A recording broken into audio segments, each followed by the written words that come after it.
What's happening, good people? Man, it's been a minute.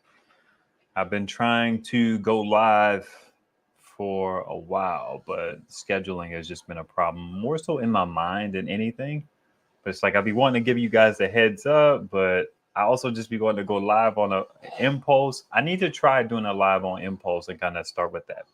I'll get into the content really quickly and then I'll deviate. So I wanted to give an update on my solar panel situation. Basically, if you guys saw the short, I put a 300, it's a 290 watt, but I'm going to say 300 watt for the sake of simplicity. Maybe I'll say both. A 290 watt panel in my front yard. And shocker, I still have the 200 watt Bouge RV up there.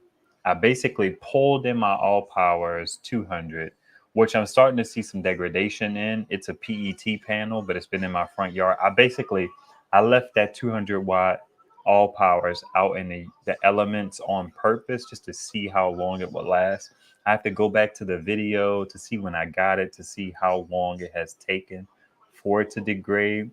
I can see that the power output is not quite up to par anymore as well. But I pulled the all powers in. I had a 50 watt flex panel out there just temporarily, not even for 2 or 3 weeks. So that was a super temporary draw. Um, Wait, let me see. Okay, cool. Y'all not complaining about the audio or anything. So I have those two panels out in the yard. On paper, that's 500 watts of solar. Now, I bought that one, and that's not all I bought. I actually was debating on, I saw this Facebook listing. The dude had the 290 watt Hyundai panels for sale near my area. And I was talking to the good brother Setite, and I was like, man, should I get two? I was also talking with my wife. Um, he had them listed at about $125 a piece. So that really had me at cause for pause. Like I only need like about two of these panels. And they sit in the same footprint as my 300s that are back there. They also sit in the same footprint as the Renogy 320, which is interesting because hopefully something works out for me in the next couple days, maybe. I don't count my, what do they say? Don't count your chickens before they hatch. Anyway, we'll get to that in a second. So I was debating on whether or not I would get two or more than two. And it was really a struggle. I was going back and forth with that because my AC 200p is the only device that I have that has a voltage that goes up to 150. That's it. I could sorely use like an AC 200 max or even an AC 180.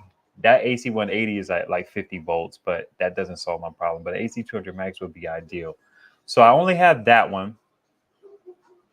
My Alcatel and my Ace Volt, which both have a 50-volt limit, the ports are fried on them. A video is coming out about that soon. I'm so behind on videos, it's not even funny. I have so much content to put out. I really just need to focus on the products that I need to do videos on so then I could get to my more like lifestyle content of real life with solar that I need to put out as well. So I was debating on it, and I really don't have. I bring up the AC 200p because I really don't have anything that could use that amount of power. So it's like, do I future proof myself just in case I get something nice in the next 6 to 12 months, 18 months? Who knows? Or do I just buy what I need and what I can use? So I landed on. I actually went out to see the guy, and I was prepared to buy four, but I was gonna buy two. And I really like, long story medium, long story short, I bought four 290 watt panels. Um, they were less than 125. I'm gonna kind of keep the price under wraps for now, but it was like around, and it was like I think it was like less than 50 cents a watt, which is typically what these bigger panels go for if you can buy them local. A little bit cheaper if you could buy them used, possibly 50 cents a watt, even if you buy them used, just depending on what the person lists for. Now, I don't know if I mentioned this. I don't know if I've gone live in between when all this happened, but There was another guy who had some panels for sale, and he had 340s. And that started my process of debating on how many panels I would get. He had those joints listed for maybe 125 as well. Maybe the second guy had his listed for 150. The one that I ended up buying them from, I think he started out at 150.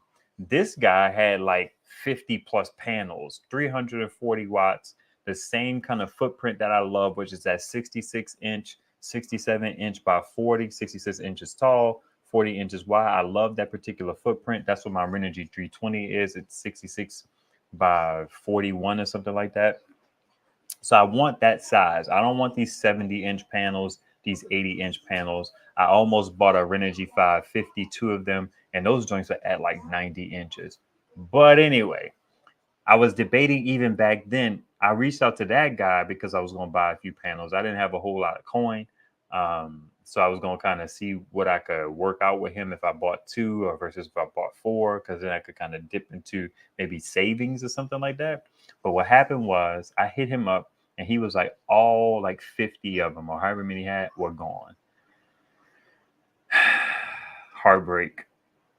I was not particularly bothered. I'm a very patient person, but it's like, dang, man, it would have been nice to get those 340 watts.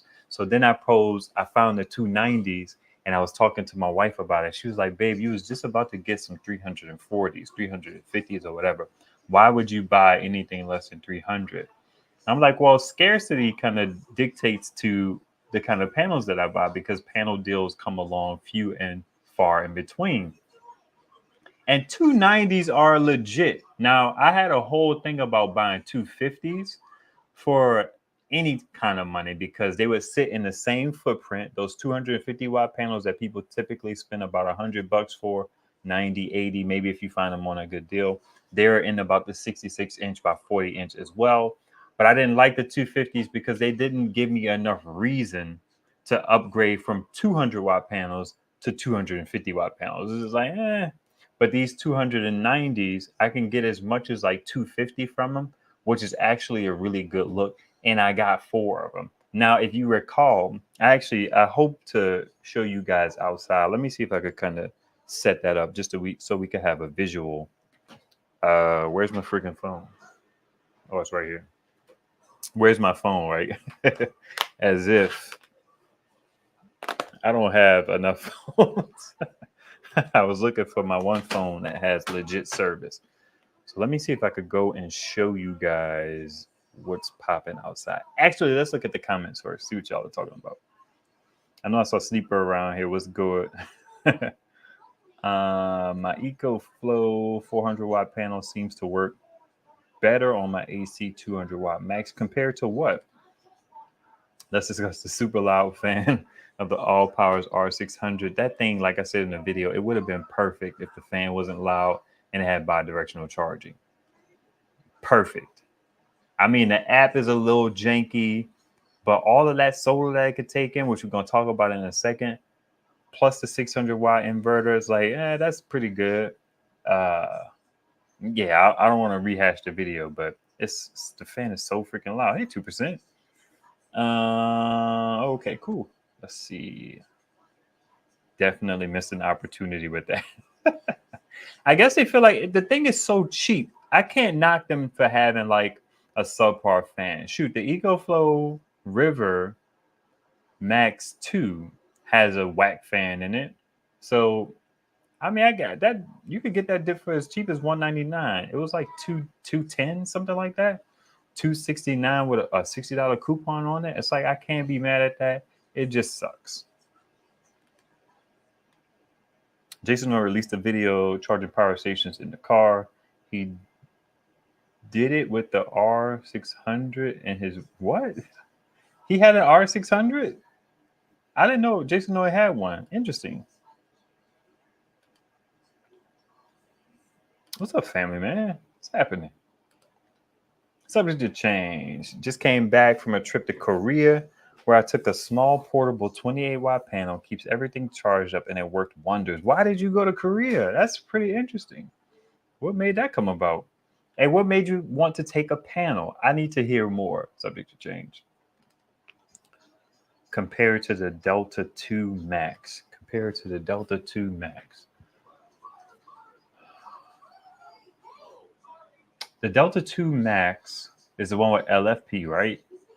I think it has the two MPPT charge controllers. That dip I talked about on the last live stream. It's a strong device. Actually, I was talking with Less Stuff, More Freedom, Living the Van Life, and he's trying to find a small power station that he could take into places to put power into and to take back to, I guess, his van or something like that, to power dump into his Alcatel, because the Alcatel, the Ace Volt, the FF Power, those 2,000 watt hour devices with the LFP, they're heavy. I'm sorry, excuse me. They're heavy. So nobody wants to grab no big old Alcatel and take it into a Starbucks and charge at 1,200 watts. Like, nobody wants to do that.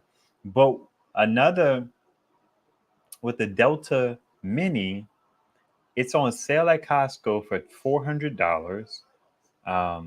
It has a 1,400 watt inverter, which is pretty good for these 1,200 watt fast charging Alcatel type devices. They charge at about 1,100-1,200 watts. So 1,400 watts can hang with that. I've run into some issues with my Pecron 600, which has a 1,200 watt inverter. Depending on what I'm plugging it into, sometimes it works and sometimes it doesn't. It can't charge the Duran Duran, maybe because the Duran Duran wants more than 1,200 watts. And I think it may have had some issues charging my Alcatel Ace Flow combination as well. So that 1,400 watts on that EcoFlow Delta Mini would be good because it has that little bit extra cushion for these power stations. Some more. What's happening?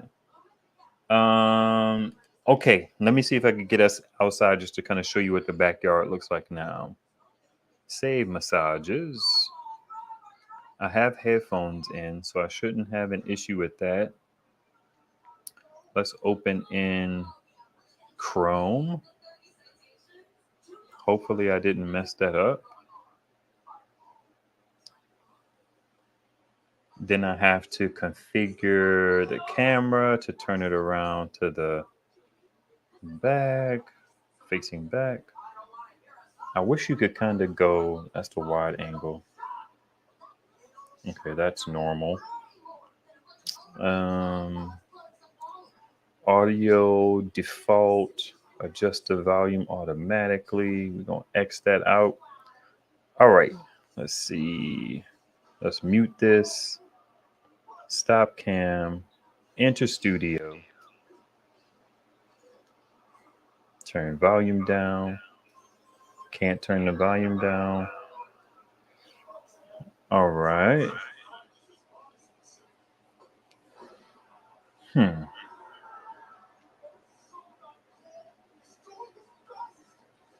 think what I need to do is add.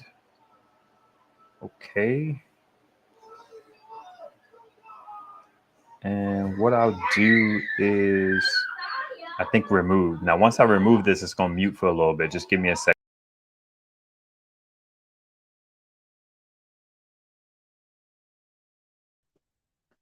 All right, I'm back on audio. Why am I hearing that like that? That's interesting. And then we got video. So this is what I'm looking at. I feel like the sound should not be coming out that way. All right, that's the Renogy 320. That's my two 300s by Hyundai. That's a new 290. I mean, it's used, but it's new to me. That's another 290. This 290 right here replaced 400 watts of panels. I had two 100s and two 100 flex panels. And then I also have another 290 here, and that's my 1,000 watt array. So look at that, man. This video is coming about this, but since y'all are on a live stream, you get the early scoop. Now, this panel right here is actually on the what's this? The All Powers R600. Look at that. It's getting freaking 36 watts in the shade. And what I'm power dumping into is my Dr. Prepare with a battery charger that charges it at about 300 watts because it's a 20 amp times 12 volt. No, you don't need to be out here. So that joint sitting out here with no sun on it is getting 30 volts. Y'all know me coming from humble beginnings like I have. Um, Getting 30 watts, I'm happy about that. Then you look at all of these, that's going to be getting about 60. They usually get about 10% on overcast days, 20% on bright overcast days. I'm freaking living the dream here. Those are my two big Renogies. I need to swap those out for the two smaller Renogies, which are in the garage. And just a little whatever. I still got the two panels here. No panels on the balcony. I got a package today that I'm excited about unboxing. It's a solar panel from All Powers. Alrighty. And what this panel right here did basically is it replaced these three panels right here.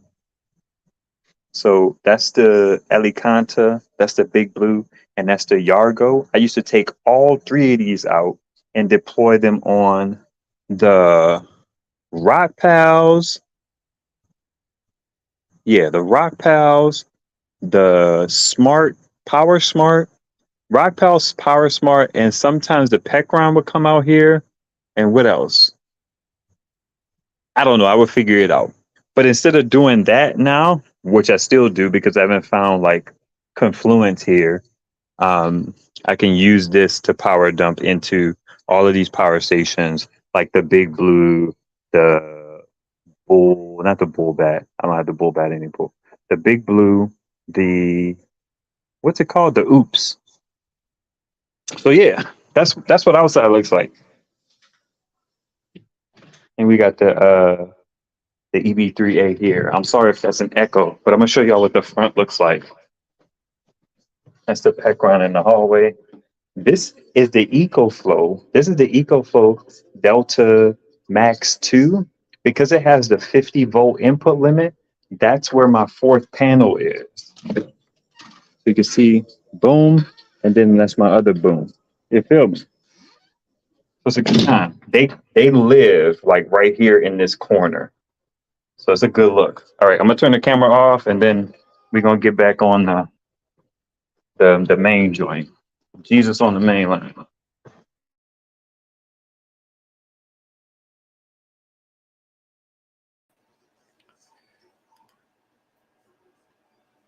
All right, all right. Let's see here. I'm gonna leave this. Am I back? I should be. Adjust this here microphone.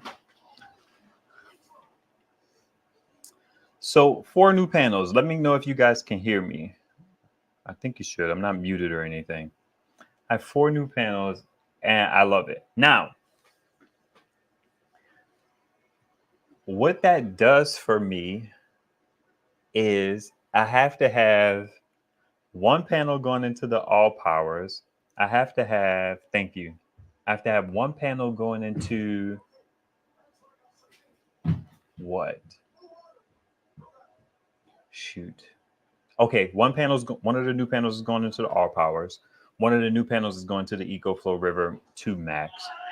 One of the new panels is going into the EB120, which is the 400 watt array that I replaced because the EB120 has a maximum voltage of 65 volts. And then the fourth panel is going into this device I'm doing a video on third, I believe.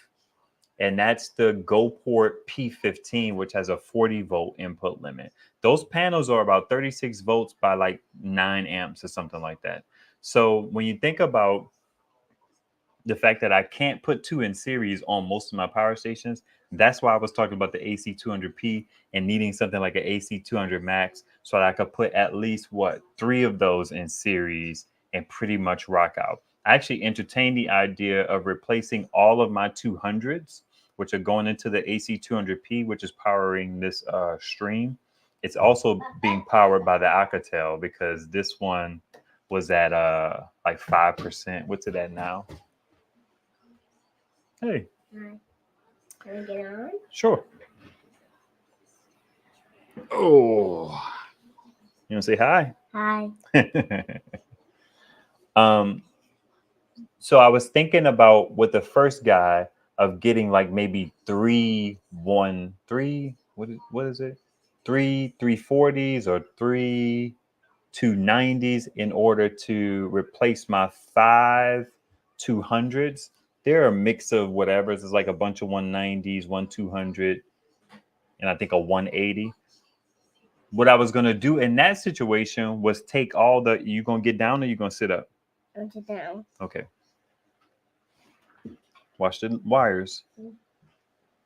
I was going to take those 300-watt panels, which was going to total about 900. I wasn't necessarily crazy about that idea because I think the 1000 watts is what helps me reach the 700-watt max on the AC 200p because my panels lay flat. It is summertime, but the sun is not overhead all the time. So I think that that's a good look, essentially over panel. I was going to switch those out and then I was going to take and go around my house and kind of replace all my 100-watt panels with 200-watt panels. And I have like, I think I have like 8 100-watt panels rigids. I have 4 Renogy's, 2 flex panels, and then I have the Renogy Eclipse and an HQST. So yeah, I have 8 panels. I was going to be bringing back 5 panels out of the loop. So I was going to use 4 of those panels or 2 of the, what? Yeah, 4 of those panels to replace all 8 of those 200s. And I was just going to make that work. But I ended up shooting up there to the guy. Guy was really cool, by the way. He's a really cool dude, older white guy. He's in the solar heavy. He had like MPPs on his wall. I took some footage and stuff. Maybe I'll throw it up on Patreon. But if you've seen one MPP setup, you've seen them all, right? It's just he had a couple SunGold power inverters. He had some 410 panels that sit in the same 66 inches by 40, maybe 67, 68 by 40. He had upgraded all his panels. That's why he was getting rid of a bunch of his 290, 280, 270 type of joints. So it worked out for me. I prefer to have 400-watt panels, but when am I going to find 400-watt panels? I paid less than 50 cents a watt for these. Signature Solar sells those dips for like 250, 240, and then you have to pay shipping. So it's just like, that wasn't realistic. All right, let me see what y'all snapping and trapping about.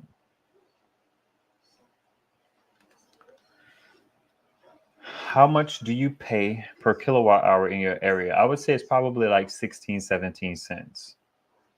It's like 8 and maybe 9. So closer to like 17 cents a kilowatt hour. Pretty soon, to say I don't want grass, to be honest. I joke around like, man, if I could put that little playground foam down on in my yard, I would never have grass again. I wonder if it's affordable. Grass gets on my nerves. I don't like cutting it. Every time I look at a house and I'm like, man, look at that big old yard. I could put my panels in there. I'm like, dang, but then I got to cut that grass. I'm actually in the process of, not in my main yard, but if you saw the side area where I cut down the trees at, I need to mix homemade herbicide, which is like vinegar, dish soap, and salt. I'm going to spray some of that stuff in my driveway because a driveway shouldn't have grass. I feel weird every time I cut the grass in my driveway. That's just sad. But it's because the guy who sold us the house didn't really do a good job of making sure don't come in here with all of that. Didn't do a good job of taking care of the driveway. So now I have grass in my driveway. But if I kill all the grass, outside of it being muddy, I don't care. I really don't care about the grass. Let's see here. That's enough power to run my modem and router. Yeah, 30 watts, right? You get about 30, 40 watts in and you lose power, you straight. You combine that with a laptop, combine it with the fact that I have zones. It's like, I'm good money. You can't have none of the nicer things, but it's a pleasant day. I got little fans that use 25 watts, 50 watts, 80 watts. I can make that work. 100% I can make that work. Hey, Sharp Farm 8. You were on EST. You said 6:15, so I was thinking CST anyway. You started without me. I hear your kids. Tell Dell and your fam. I gotcha. I will. What's up, Jason Noy? Man, it's been so long. I was wondering how your trip went. I know you was out camping with the family and all of that jazz. Du-du-du-du. That was a pretty sweet deal for two 320 Renergies like you have for the EB70. I missed it though. Okay, there was a pretty sweet deal for two 320s like you have for my. Oh, for that amount of money. Okay, I got you. 370. I missed it though. Yeah, it happens. It happens. Green Goose, what's happening? Good to see you. Thanks for the confirmation. What's up, Thomas? I have a funny feeling you will love it if there is a proper power cut when it happens. I've had my energy go out, my power go out every now and then. I think I actually had a video about it in some capacity, but it was like a walkthrough, one of my real life with solar videos. And the electricity was out, and my wife didn't notice. The kids didn't notice because the internet kept going. This is interesting. This actually, I thought about getting, not seriously, but I thought about getting Comcast or Cox or whatever it is. I thought about getting cable internet also with my Verizon. And the reason why is because I believe you don't need a network terminal. So then I would have internet for like 10 watts if the modem doesn't use too much power. Right now, my internet takes 20 watts. I know that's kind of silly, but then I would have two lines of service. And internet connectivity is relatively inexpensive these days compared to what we've been used to paying over time. So if I could have spent like $25 and got like cable internet, that would have been interesting. The signals would have been competing, kind of, sort of. But I thought about it. I didn't think seriously about it, but I thought about it. Let's see here. What's up, Black Plumber? How did those flexible panels work out? They worked well. I used them a lot. I thought about doing that. I thought about deploying those more and more instead of my folding panels, because folding panels aren't necessarily built to last. Those flex panels aren't necessarily built to last either. That was also a part of my experiment. I've been having those flex panels out for days and days and days, not taking them in, leaving them out as much as I can. So but they're still holding up pretty good. They work. I'm gonna go about doing something with them, but I don't know if I want to leave those out because they're so lightweight. And then where I would have to put them, they would be kind of further out in my yard. Not that I'm super concerned, but it's the easier something is to take, the more likely it is to be taken. So, if you want to come and take these 320s, you really got to kind of be prepared for that, because those display like 40, 50 pounds. And, versus like some little folding panels, flexible panels, if somebody wanted to come and take those, they could do that pretty quickly. Not to say that I expect someone to do that. Neighborhood is pretty quiet. Knock on the Bible. I said that one time, like, I made a post about it. It's like I have 4 kids, and we've never had any terrible twos with any of them. And I was like, knock on the Bible. I get a kick out of when I say that. Let's see. Any bifacial panels? I've never seen bifacial panels for sale in my area, not once. I'm interested in bifacial panels purely out of curiosity. Renergy kind of reached out and was thinking about sending me one, but they be fishing for like all sorts of creators. And me having a lower subscriber count, I don't necessarily pop up after the dust settles. So I thought I was gonna be able to try out their new 220 bifacial, but that did not pan out. The bifacial panels are also heavier, and I'm not really into that at the moment. I also don't. I see them every now and then, like New Jersey, which is like, I'm in Western PA. Jersey is closer to Eastern PA, so that's not realistic. But I've mulled it over. I have. but I don't know what kind of benefit bifacials would be to me. And they're also typically bigger panels. They go about to that 72, 80-inch panel space, which I'm not crazy about. So me not having them as an option, me not having them close by, it's kind of like I just think about it, I ponder, and I move on.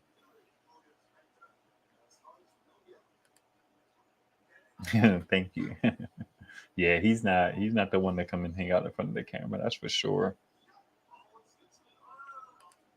How did those flexible panels? We talked about that. Prepping on the Creek. Prepping on the Creek cost 1,000 subscribers. Yeah, hit me up on Instagram to let me know. I was happy about that. 1,000 subscribers is a good milestone to hit. So congrats to you, sir. Congrats to you. Prepping on the Creek is obviously a channel here on YouTube. He does like power station videos and things like that. Seems like you slowed down, but that happens. I get it. But I like his videos because they're like chill. They're like just guys sitting down digging in, and he digs pretty deep. I run it a little faster because they can be longer videos, but they're still good videos. So prepping on a creek, congrats. You got to do a video next time there is a power outage and show us how the setup is doing. Now, I can do that. We don't lose power a lot, but I can do that. What I need to do is I need to. I was just talking to Setite about this from Setite's Tech Adventures. I need to pick a day where basically all my solar is relatively drained, and then I'm gonna not run anything off solar, and then see how much power I use so that I can baseline. Because what I've been doing, I've been running stuff on solar for so long, and it's gotten gradually more as I gotten more stuff in bigger power stations. But it started off with like my internet and running my like work setup from solar, and then I just kept adding stuff on. So as I've added more stuff on, as I've gotten rid of some power hungry things like some older televisions and things like that. Well, an older TV. We didn't have a whole lot of TVs. We had one TV. Um, I'm using less power, but I need to know what I would realistically use so I can understand how much savings I'm actually getting. So I typically sit at about 18 kilowatt hours. I haven't been at 18 kilowatt hours, 19, 20 for a while. We get up there in the summer because of the air conditioners, but it's not always hot here. So that's not like a true indication. Now, before I started being mindful and cognizant about power usage, I would sit at about 18, 21. If it was a hot day, 24, 25, 29. It would get really up there when I just wasn't mindful of things. But ever since I've been on solar, I've been kind of like being intentional with getting my usage down. So it's like a 12 kilowatt day is typical, but it's a typical day with solar in the mix. So I kind of want to see how much power I'm using without solar at all. I need to kind of plan for that. Let's see. I hate grass too, man. Told my wife I'm gonna make it all gravel. I've seen some crazy deals with panels on Santan Solar. Really crazy? It's like the shipping. Okay, Signature Solar shipping is a little more expensive than Santan. I did the math a couple times many moons ago, maybe about 6 to 7 months ago, probably like 4 to 5 realistically. And the shipping to get to me was always around $260 for about 4 to 6 panels, maybe a little more, a little bit less. Because you have to get to a point where you fill that pallet up and then you're good, but it's going to be $260 regardless. So whether you get 4, 6, 2, it's going to be $260, which makes buying panels for them less than economical. I actually went through a whole process of kind of not talking with the guy, but seeing how much I wanted to pay for the panels, because I think $100 is what I originally offered, and he was cool with that. And then I went over to Santan Solar and I saw that, they had some 290s for like $66, $70. Some were higher, admittedly, like 70, 80, $90 for, Canadian solar. But I was like, man, for $66, when I did the math, I could probably get up to about $100 a panel. I could have them shipped to me. I wouldn't have to go get them. I would have to buy more panels to make it worthwhile, but I could still get the panels for about $100, and they would give me a 1-year warranty. Now, me buying local, there is no warranty from this guy. So I hit the guy up, and I try to be relatively straightforward with people and earnest. I just hit him up and I was like, hey, I'm having some, what's the word? I forget what word I used, but I was just like, I was hesitant. I was having some whatevers about buying the panels at $100. I don't want to waste your time, but if you have time to talk about it, I can call you and kind of explain like why. And I jumped on the phone with the guy. The guy was really cool. And he agreed to be a little lower than that, which worked out perfectly for me. I have a 220 watt by Renogy still in the box. Got it on Amazon Prime Day. How much did you pay for it? And is it the 220 bifacial? You're welcome, sir. Work slowed me down a bit, but I've been able to pick back up. Nice. That's what's up.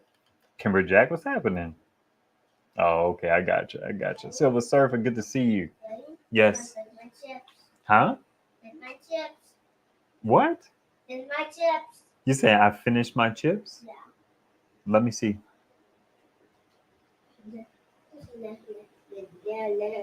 More.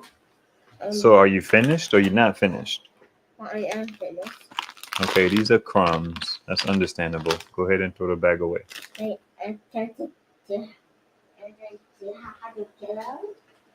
when I go buy them. Is your shirt on backwards, son? No. You sure? Yeah.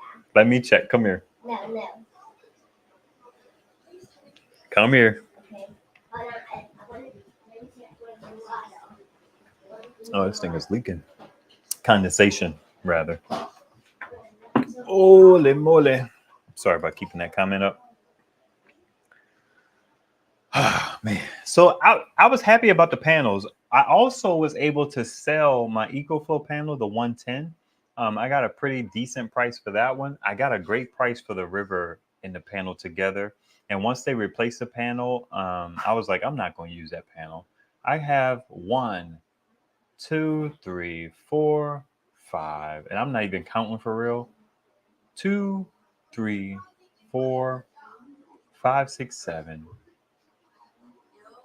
8, 9. If I'm counting the flex panels, I have so many like portable panels that I was like, I'm not going to use that thing. And the case was stupid, so I just used it to my advantage to sell since it was brand new. The guy who I sold it to, he was like, I met him at a parking garage, and I saw him on a certain level, and the level was covered. So I parked to just kind of wait and signal to him that I was there. And then I was like, he was like, why'd you park so far away? And I was like, yeah, I figured we weren't done driving because it's covered. He was like, no, they should work. And I'm like, no, they won't. But hey, you got it. As they say, come here, Saya. Saya, come here. He pops it open, and sure enough, it didn't get no power. I was like, I knew it wasn't gonna get no power, but I ain't say nothing because I wasn't trying to flex. So your shirt is on backwards, Craig. I feel like fix your shirt, buddy. Okay, well. You can fix it in the living room. No, I don't want to. Okay. I want to do it in here. You don't have to take it off to fix it. Just turn it around. I'm not messing with you, man. You being on the chain. All right, let's see here. You are the real background. Yes.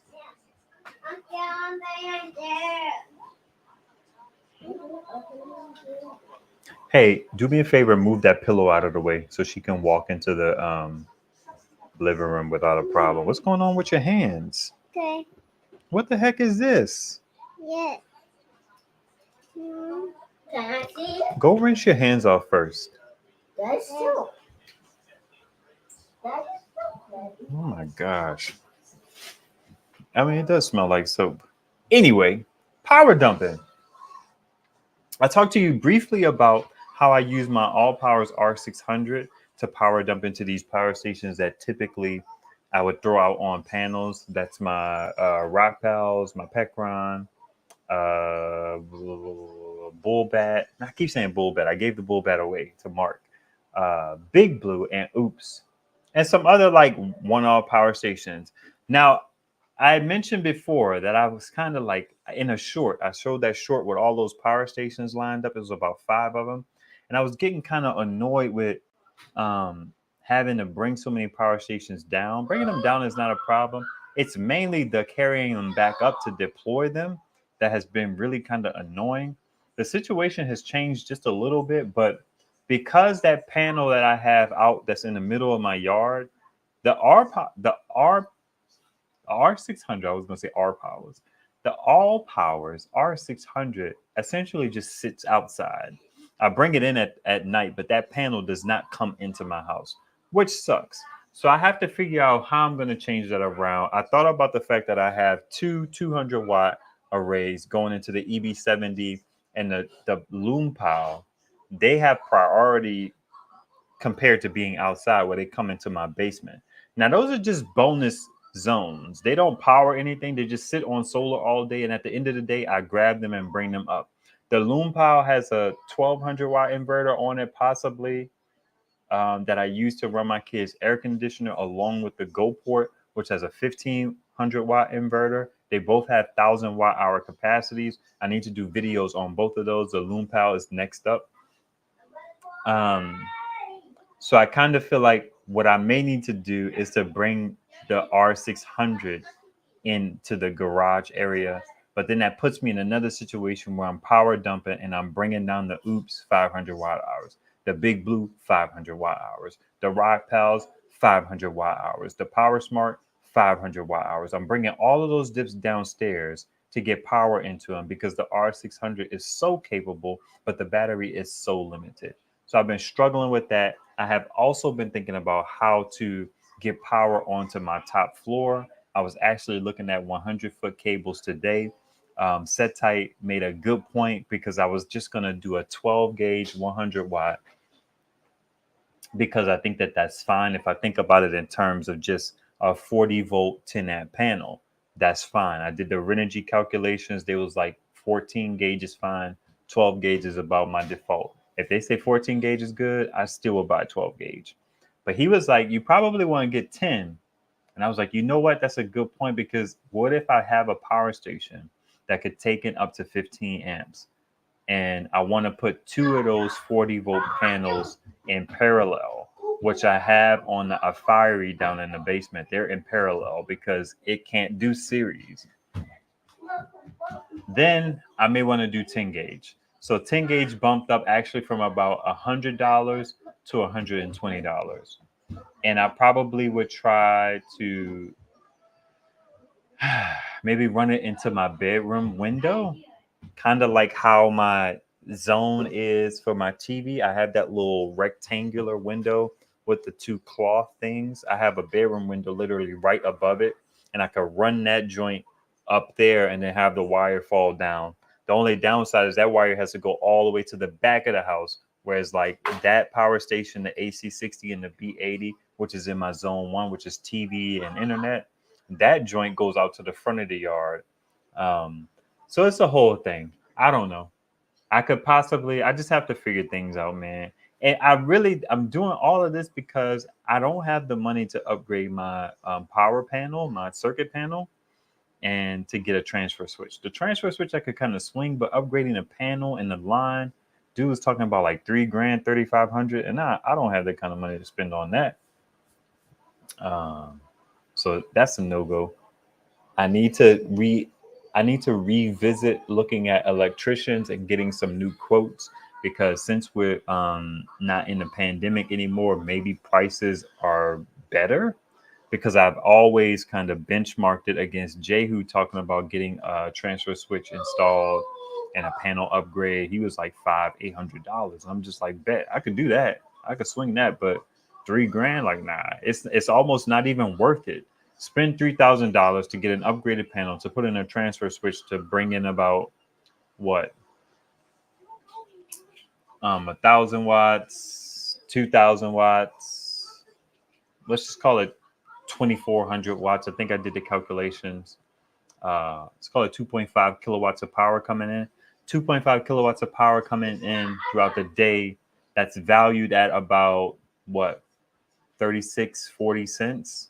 Let's just round up to 40 cents per hour.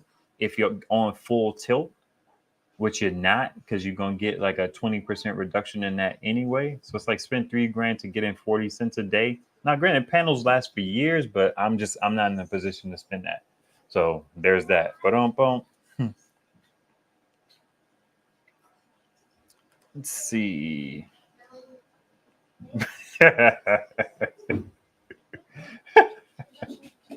He basically wanted to make sure that the joints work, so he wanted to open it.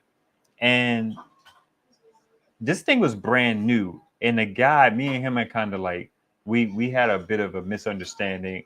I understood where he was coming from, but I wasn't going to concede. Basically, I was supposed to meet him. I don't sell stuff on the marketplace often.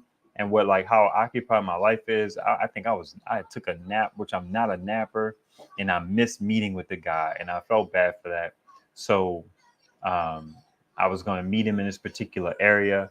And then he was like, well, I'm over here now. And it's one of those parts of the city that I don't like particularly going to because anyway, I don't like going there. And he was like, yeah, I already came to you. Now you have to come to me. And I'm like, look, I'm not coming to you. I apologize. I did. And I was really sorry. I wasn't like faking it or anything, but I was like, I'm not coming to you, man. Especially in that particular part of town. So I was like, I could meet you downtown. That would be a good point. So you ain't got to come all the way to me. And he was like, nah, it's your turn. And I was like, yeah, I'm not coming. So he hit me up like a day or so later, and he wanted to meet at this particular garage and at this prominent spot. So I decided to go. And so we we worked it out. And then what he was saying is he was going to want to open it. And I was like, look, man, it's fine that you open it, but you got to pay me first. And the reason why is because someone in this solar game or in any game, when you're selling something to somebody and they don't fully understand what they're getting themselves into, to have somebody come along and talk about opening something that's brand new and the possibility that they could decide that they don't want it, especially if you wanted to test it out. Let's say this guy wasn't aware of solar in any capacity whatsoever. So he pops it out on an overcast day. Let's use the garage example, which is completely asinine. He opens it up in the garage and sees that it's not getting no power. And he has an understanding that even in shade, panels will get some power. And he says, well, this is getting no power. I'm used to him getting power. I don't want this anymore. And it's like, well, you made my new item essentially used or brand new opened. And I think that diminishes the value of the offering to be able to sell it. Brand new unopened versus brand new open could be a difference of however many dollars. So I was like, you got to pay me first, man. And he was like, nah, I'm not paying you first. But I will buy it if it's new.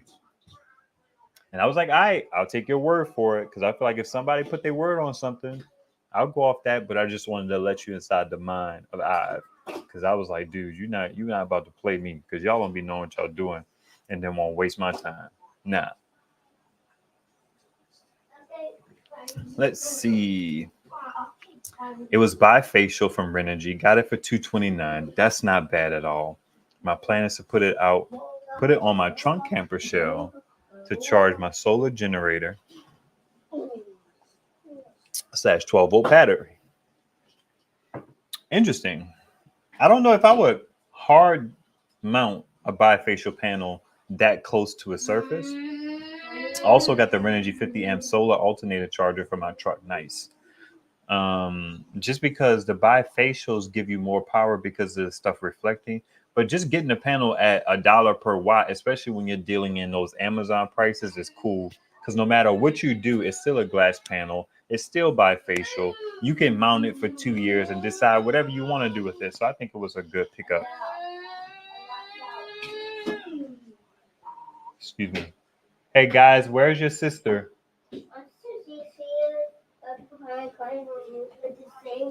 Okay, can you take Jojo?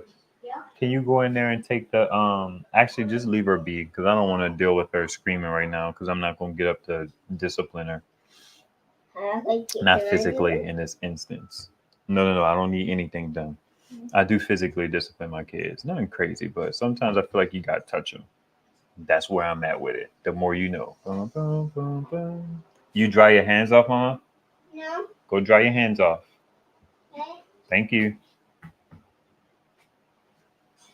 Where was I going? Let's see. So you're saying he was not on your level? Who? The guy buying the stuff? If you're talking about that, I don't know. I don't know that that's what I'm saying. If I said it, then that's what I meant. But if I ain't said it, I don't think I was there. Delgado, what's happening? Luis Gonzalez. Yes, here you go. Good to see you. Nice timing. I'm at a. Be careful with it. What's up, Justin? I'm at a state campground in full sun. I'm getting 550 watts combined with the RV roof and ground solar. That is what's up. I upgraded the solar setup and I have no reason to run a generator in the sun anymore. Doesn't that feel excellent to have? It's so interesting to be in a situation where you absolutely need power to the point where you have to buy a generator and then to no longer have to use that generator anymore. I think that that's a wonderful feeling. I can't necessarily relate, but I'm sure it's a wonderful feeling. I was actually watching Life Below Zero, The Next Generation, and the family on there was building something to keep their generators out of the weather. They had two Honda dips. And I was like, I wonder if they're into solar now, because I imagine those shows are kind of staggered back a few years. So I was curious about that. I used to watch this show, Homestead Rescue. I think it was home. It was home. I used to watch Homestead Rescue.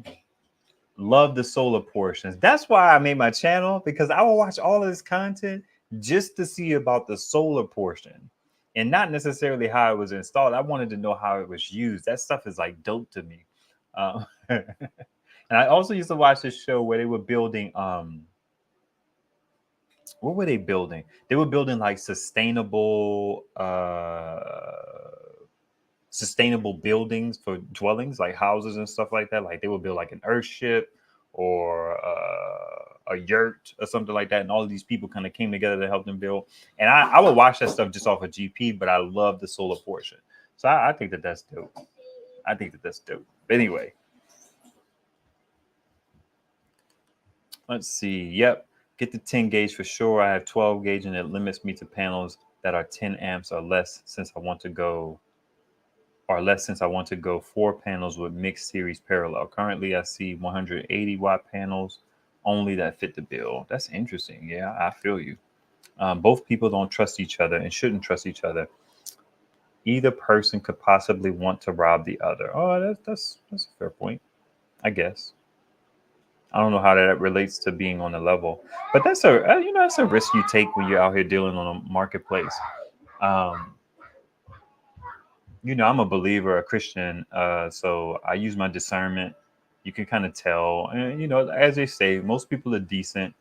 I don't know if I believe most people are good people, but most people are decent. I think circumstances dictate whether or not you are an actual good person. But I had no fear that the guy would rob me or anything.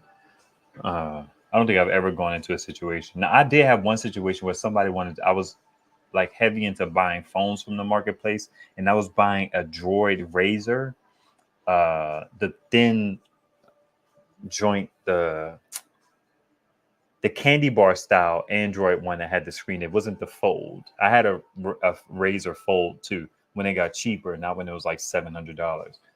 It still cost me like $400, but that's neither here or there. I was buying a Razor from this guy, and he wanted to meet me at a gas station that was super sketchy, and I was like, nah. It was in the reference point that he used. He was like, yeah, the gas station across from the strip club, and I'm like, nah. we could meet somewhere else. But other than that, I don't think I've ever felt like nervous about meeting somebody anywhere. I saw a post somewhere where this dude was selling something, and his his name on Facebook was like Smith and Wesson gonna get you or something like that. I'm like, yeah, I won't be doing business with you, sir. What's up, Mark? Great to be watching your site. Have a dual fuel EcoFlow generator coming. Interesting. Dual fuel EcoFlow. Yeah, that costs a pretty penny. EcoFlow stuff is not cheap. I wanted to talk to you guys about the Pecron, the E600 LFP. I'm very behind on videos, sadly. But that device, I actually reached out to the contact and I let them know. I initially asked them to send me out one first, and then I'll send the broken one back because I'm having issues with my USB-C ports. Not my USB-C ports, the USB ports. They stopped working on me. And right when I was going to send that back, my ports got burnt up on my Ace Volt and my Alcatel. Probably not at the same time, but like one had went down, and then I was relying on the other one, and then that one had went down, and then the Duran, the MPPT just for it seems to be doing better now, but it just didn't work well. It wasn't like maximizing the power or something. It was a very interesting thing. So I let him know, can I hold on to it for a little while longer? Because I had a couple other power stations stop working on me, and that Pecron is a beast. It can take in up to 95 volts. I know that there's some issues with like series and all of that jazz, but still 95 volts, up to 400 watts of solar. So I've been using that dip, and that's kind of like the lane that I was in. It's like it's so freaking good. I don't even want to send it back. That's kind of like where I may have gone with the video. I may still go that angle, but I don't know how helpful that is from a video standpoint. But that thing is nice. I showed you guys earlier in the hallway. I have it packed up. I just need to find the box. I have so many boxes that I need to locate the box so I can pack it up and send it out. And then he's going to send a replacement to me. I don't know if he's actually going to send a replacement. It's been so long, but I'm hoping that he does because it's a really capable device. And if he does send it back, that one may go where my EcoFlow is on that 320 watt panel, because the EcoFlow maxes out at like 220, and that panel can produce about 250. So on days where the sun is like banging, I miss out on about 30, 40 watts sometimes. 30 watts, which is unfortunate, which is why that all powers is so dope, because it's like it takes up to 60 volts and it can take in the full range of that power.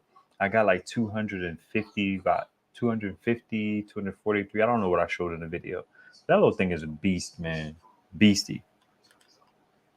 My wife and I wanted to buy a car from offline. They changed the location to a car wash, so we changed our mind on the deal. Facts. Car washes are scary. I always look at car washes at night like, yeah, you don't want to be there. That just seems crazy.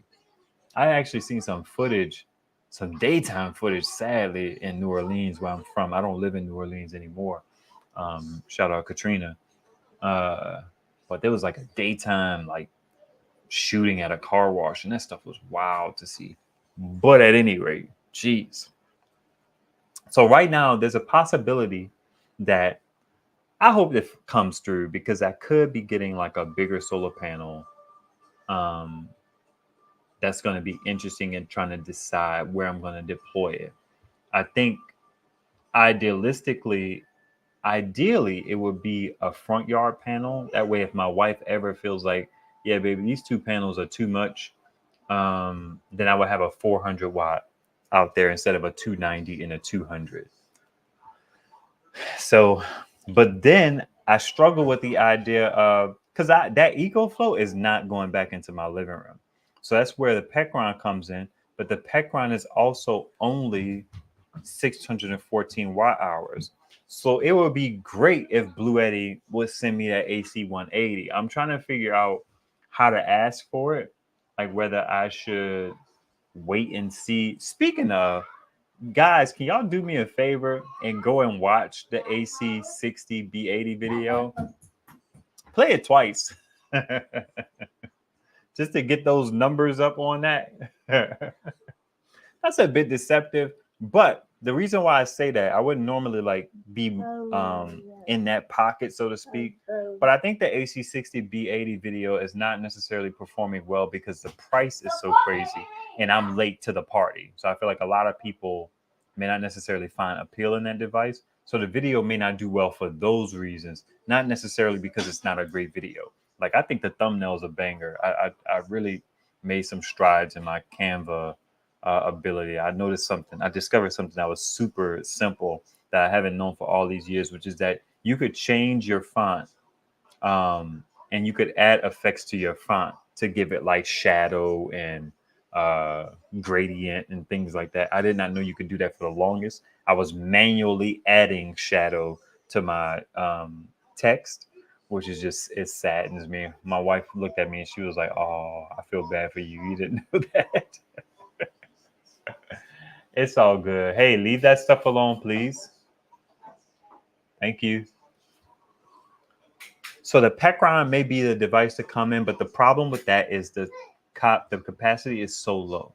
The AC180 would be a better match because right now I rarely fill up that AC60 with the B80, which is about 1200 watt hours. The AC180 has about 1100 watt hours, so I think that that would be cool. Plus, it can go up to 50 volts. Plus, I believe it's relatively quiet, so it would actually be perfect in its small size, its capability, the 50 volt limit. It takes 8 millimeters, so I'm good there. I don't have to change nothing out but the panel on the outside. And then if I get like a bigger 400 watt panel to put out in the front, then that'll be a good like single solution.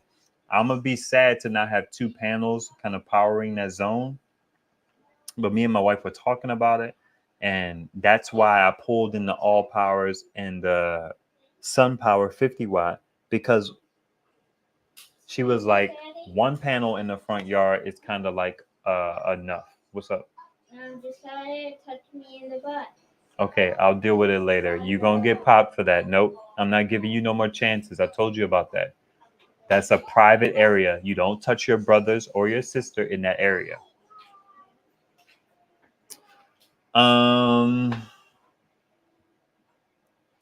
So yeah, if push comes to shove, I'll have one panel out and it'll be a 400. And it's going to be a 400 relatively in the same footprint as my 290s and my 300s and my 320 from Renogy. So I'm looking forward to that, but I don't really have the power stations. I'm really like seeing the limitations. Like even with the 150 volts, I'm starting to see that as a problematic voltage for like really once you start getting more and more panels, which I'm starting to do, right? So it's really becoming a situation where Setai has been kind of pushing the all-in-ones. I don't have the money to buy an all-in-one, but I'm starting to see the appeal in having an all-in-one. I don't necessarily like how loud their fans are. It would have to go into my basement, but it would be a situation where I could put more panels in a series string, even a series parallel string, and then have more power coming into a single thing. If you've been following the channel for a while, which most of you have, I've been consolidating cables around here. And every time I make a good attempt at consolidating panels to get less cables coming into my garage, I get more panels or I get some a power station or something like that. And I don't like missing out on the power, which is why I have the EB120 is on a panel by itself. It used to be on 4 panels in a series parallel. Yeah, it was a series parallel situation. The EB120 is limited in that it maxes out at 10 amps. So I couldn't do much there. I've been trying to figure out a way to use that one better, but the voltage in the amps is just so limited. Blue Eddy, right? It causes a problem with me because then I can only put 100 watt panels in parallel because they're 5 amps. So I could kind of play around with that. But now that I have the single panel on there, it's good. So the EB120 has a panel into it. I have the Duran that has power into it, which used to be the Pecron. And it used to be the all powers because the Duran Duran didn't seem to do as well with solar as my other power stations. I just pulled it out of the mix. It was wasting power. Then you got the EB70 down there. You have the Loom Pal down there, and I have the GoPort P15. So that's 1, 2, 3, 4. That's 5 different arrays coming into that garage with various wires. 3 of those wires dead end. 1, 2, 3. No, 4 of those wires dead end. Dang, that's 6 arrays because I forgot the Afiri. So the Afiri's down there. The EB120 is down there. Both of those are in my basement. And then I have 1, 2, 3, 4 power stations in my garage. It wasn't always 4. It was typically 3. But because I got the extra panel and the GoPort has 40-volt input limit, I put one of my panels on that one and I charged that one up. So imagine an all-in-one with 3 to 4, I would say let's do 3 panels in series and then maybe do another set in series and put those in parallel for a 40, 80, 120, 120 volt 10 amp array. So it'd be like 120 volt 20 amp array, which I'm not crazy about because then I have to look into fuses and stuff like that. But I would if I kind of mess around with that. But I have 2 panels because realistically, the panels don't put out 10 amps. They typically put out about 6 to 7. So 7 and 7 is 14. 8 and 8 is 16. I kind of feel comfortable not putting a fuse on that, but I really should just to be on the safe side, especially with that many panels. I guess I'm not a panel expert, but I could have 2 different arrays going into one cable, and that's 6 panels. So I eliminate all that other stuff, and then I could just have that power coming in and then charge my power stations directly from it. Now, one thing that's going to present an issue is a lot of these power stations that I have to charge from AC now, the Alcatel and the Ace Volt, I have to charge them from AC now. There's no 12 volt, there's no solar because the ports burnt out, those Anderson connections burnt out. They take like 1200 watts. So you put 2 of those, you can't charge them at the same time, depending on the all-in-one that I would get. Right. So it's an interesting thing. I could also do just a real MPPT charge controller into a battery, but then I would need like a better inverter, which I have been looking for. There was a Best Tech that was selling. It was only 500 watts. The dude was listing it right at what you could buy for new on Amazon. So I was like, you tripping. But then when I finally got to a space where I felt like I could use it because it had clamps on it, I was going to reach out and the listing was gone. So he either sold it or he deleted the listing. But I was going to buy it, maybe offer him like $30 or something like that to get a 500 watt inverter. I felt like that wasn't bad. But I need a legit like 1500 watt inverter to be able to do some more stuff with my batteries, because right now as we speak, I have 4 100 amp hour batteries. So that's a total of 4 kilowatts that I could have going into batteries. You saw my all powers outside charging a battery.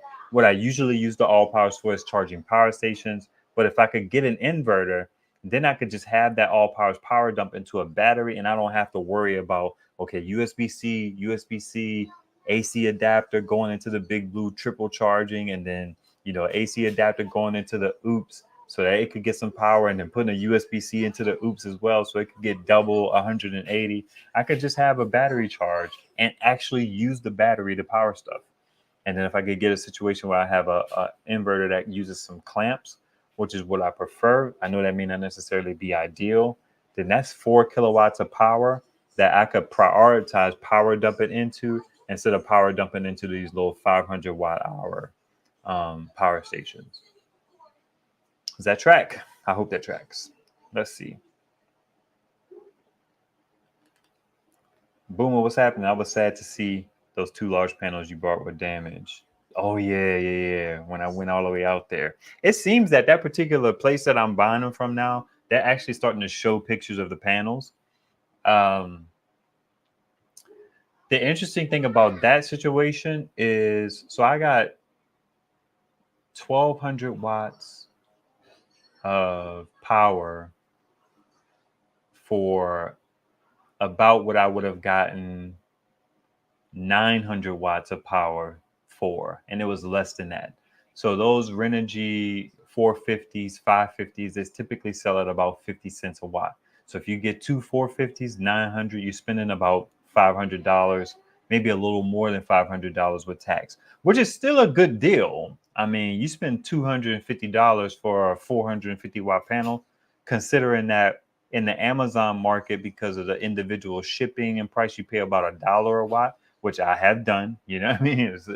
I'm kind of getting away from that. I try to talk myself into buying like a Bouger V180 every now and then for like 135.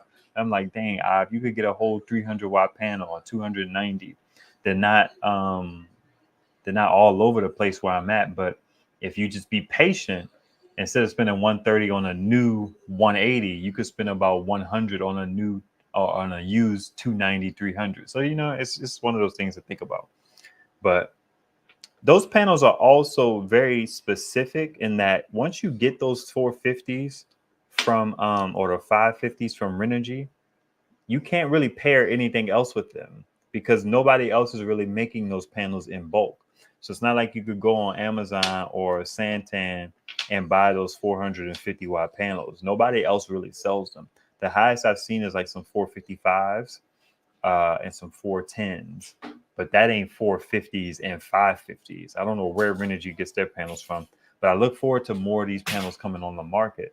Because just imagine two panels getting you 1,000 watts of power minus the 20% of efficiency. Just that's how I kind of live my life. I take 20% efficiency off of everything. That way my expectations are reasonable.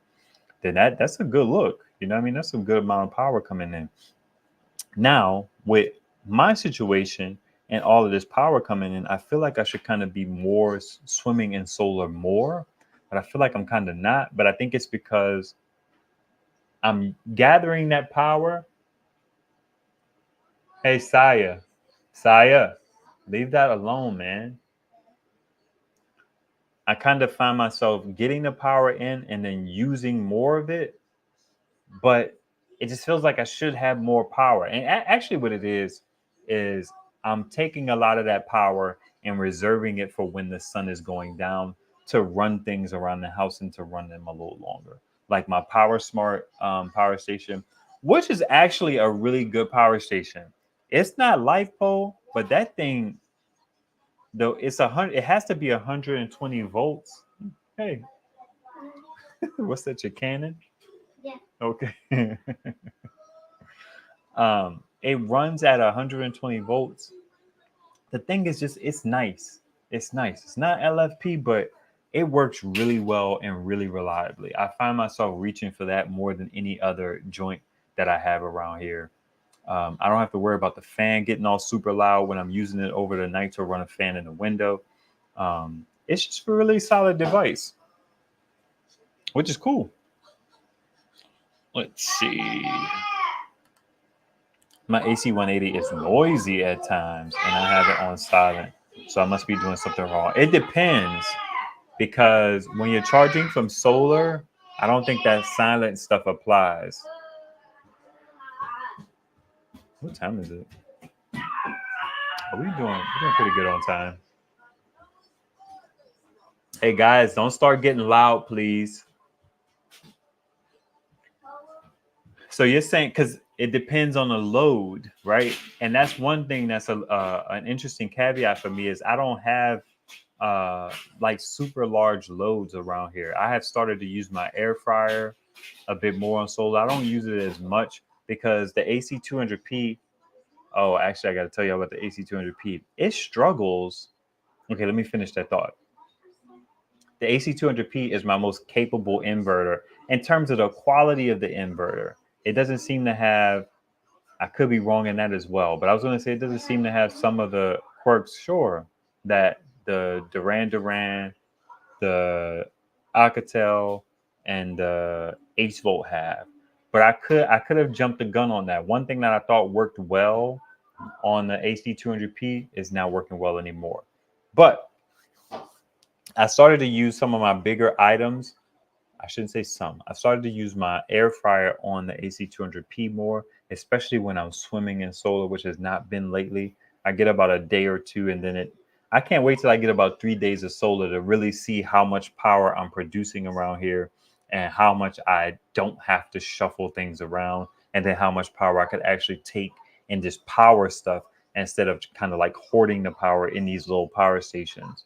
Because my AC 200p on that 1000 watt array, you can imagine on a good day, it produces is 700 watts. And it seems like the sun is starting to shift.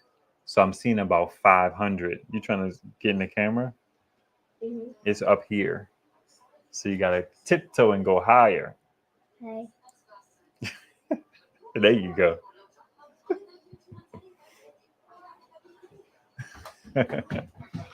um, so I had an issue with my AC 200p where I have this 10,000 watt BTU air conditioner in this window right here. It will not run. I may have been talking to Equally Wrong about this. I'm not sure. It will run, but I can't have any other load on the AC, really. I mean, something that's simple, like if I have my light running, which is running right now, and I'll have like, that's really it. It'll just be like the light and maybe this fan, this TREVA, or this O2 Cool, what is formerly known as fan running. It'll be using like 0.6 amps. When I turn my AC on, it overloads. Now I did notice, I caught I wish I had the footage around here. I caught the inverter actually showing me how much power it was using. I sent it to SetTight. Let me see if I can find it real quick. It was using something like 28 amps when they tried to get the compressor going. Let me see. Hold on, buddy. Hold on. Turn around. Come here. Come here. Come here. Come here. Turn around. Okay. It's just a leaf. I thought it was a spotted lanternfly in your head. Where did that leaf go? Can you pick that up and put it in the trash, please? Okay. Thank you. Let's see. Media.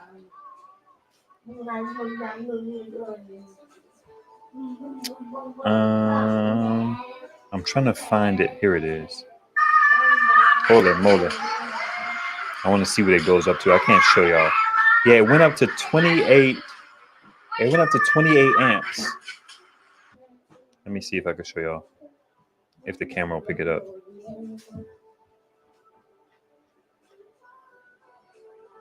Come on. Play. Pause. 28.2. And it also dropped down to 110 volts. And the output power went up to 3.1. Dang, that's not going to work. I'm going to have to change my focus. There you go. See that? 28 amps. 3,000 watts. 110 volts. That's bananas. I mean, I get it. You know, AC uses more power when you try to get the compressor going, but it doesn't. I wonder what the max, what's it called? Surge is on the AC 200p, and I think the surge is supposed to be higher than 3,000 watts. So it's weird that it won't work. So I went through the whole process of trying to figure out how to make this work. SetTight's main idea was to plug the AC directly into the AC 200p, but that's not ideal for me. Let me just show you why. Let me see if I can show you why. What do we have here? I just didn't want to. What do we have? Okay, I'm gonna have to start over the process. Let's do this here. I want to show you the visual of why it was difficult for me. So what I ultimately did, I wasn't gonna pull it close. Hey, just because what y'all watching has ended, don't start wilding out, okay? I'm doing a live stream. I don't mind y'all playing. Y'all don't have to be super quiet, but y'all have a propensity to get louder and louder. So just monitor it, okay? Am I talking to myself? No. Do you hear me? Yes. Okay, I want to hear something. Thank you. Google Chrome. Where you at? I do not use or endorse Google Chrome. I never use it, but it's the baked-in Android browser. So if I wanted to just do something and not have problems, I would go with Google Chrome. But I don't use this. But you will probably not have issues with. I'm gonna keep this muted. I'm gonna turn this down, and then I'm gonna enter the studio. And let's add to stream. So that's what I'm looking at right there. And Zetek was like, yeah, just pull it closer. And it's like, dude, I don't want to unplug all of this just to get it closer to the plug, which is like right here. So what I did do is I bought this like super high gauge. I think this is like 10 gauge cable, and it still hasn't really solved the problem for me. Okay, I'm gonna remove that. I wish I could turn this down more, but I can't.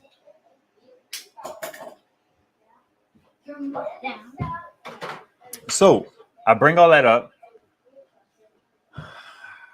Can I don't know how to maximize this. I wish I had a USB-C headphone adapter, but I don't. I just need the sound to stop happening.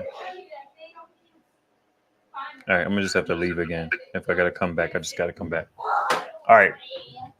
I bring that up all up to say what I did was I bought a higher gauge, shorter extension cable. I believe this one is 10 gauge. And I also was like, well, what if I put the fan on low? Now, a fan running on an air conditioner uses barely any power. It should not make a difference, but sometimes it does. Sometimes it works, sometimes it doesn't. I'm disappointed by that, but I had figured out at least that if I want my AC to at least be able to get started, I just have to pull every other load off, which is a light and a fan. And I have this little extension cord thing down here that basically has a monitor on it that's not on. It maxes out at like 15 watts. And it also has a cable on it that's not powering anything. It's just a computer cable that I use to charge certain things from like the Pecron or the EcoFlow OG or something like that. So it's not really powering anything, but yet this thing struggles to do the surge. Now, maybe it surges more than that, but because these things are not instant on these power station display screens. But I happen to catch that 30 amps. And it's just like, man, y'all, there's two phones over by the trash can that are charging. So I think it's Adele's phone and one other. That's my daddy's. Here, Daddy. Here. I don't want that. Here.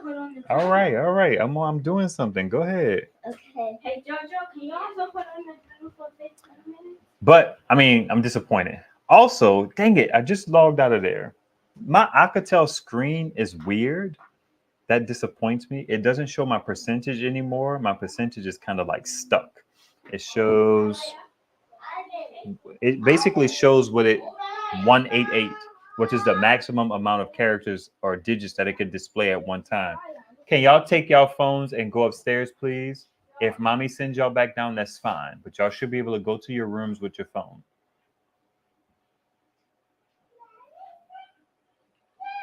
Let me see what y'all snapping and trapping about. Hey, Grand Acres. Hey, Darlene.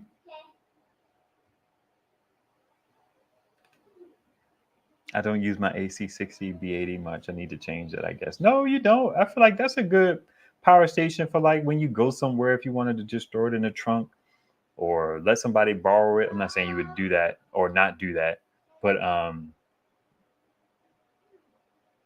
it's a nice little device. But it's with all the other stuff you have, I get it while it just sits around. I understand completely. Now it does have a UPS, so that could be useful to put something else on it that you could run with that. But I feel like you have enough devices that what you have on you. I feel like most of your devices probably have UPS and they're much larger than 1200 watts or watt hours. But listen, that's funny. Oh man. Thanks, Grand Acres. I appreciate that. I'm only running my air purifier on the AC 180. Do y'all know how to keep dust down in your house? I need to look into that again. I think they were saying like a humidifier can help. But we have a ton of dust in my house and it's annoying. What you wowing at? We also recently got a deep freezer. Actually, Charfarme sent this to me. And we actually just happen to be on the same page. She sends me deals very often, which I appreciate. Thank you, Sharon. I bought I think it's a Arctic. No, it's a Frigidaire. A Frigidaire 6.5 cubic, whatever that stands for. Cubic inches? Cubic feet? Inches make sense. I don't know. Cubic something. I bought one of those. It was like $218.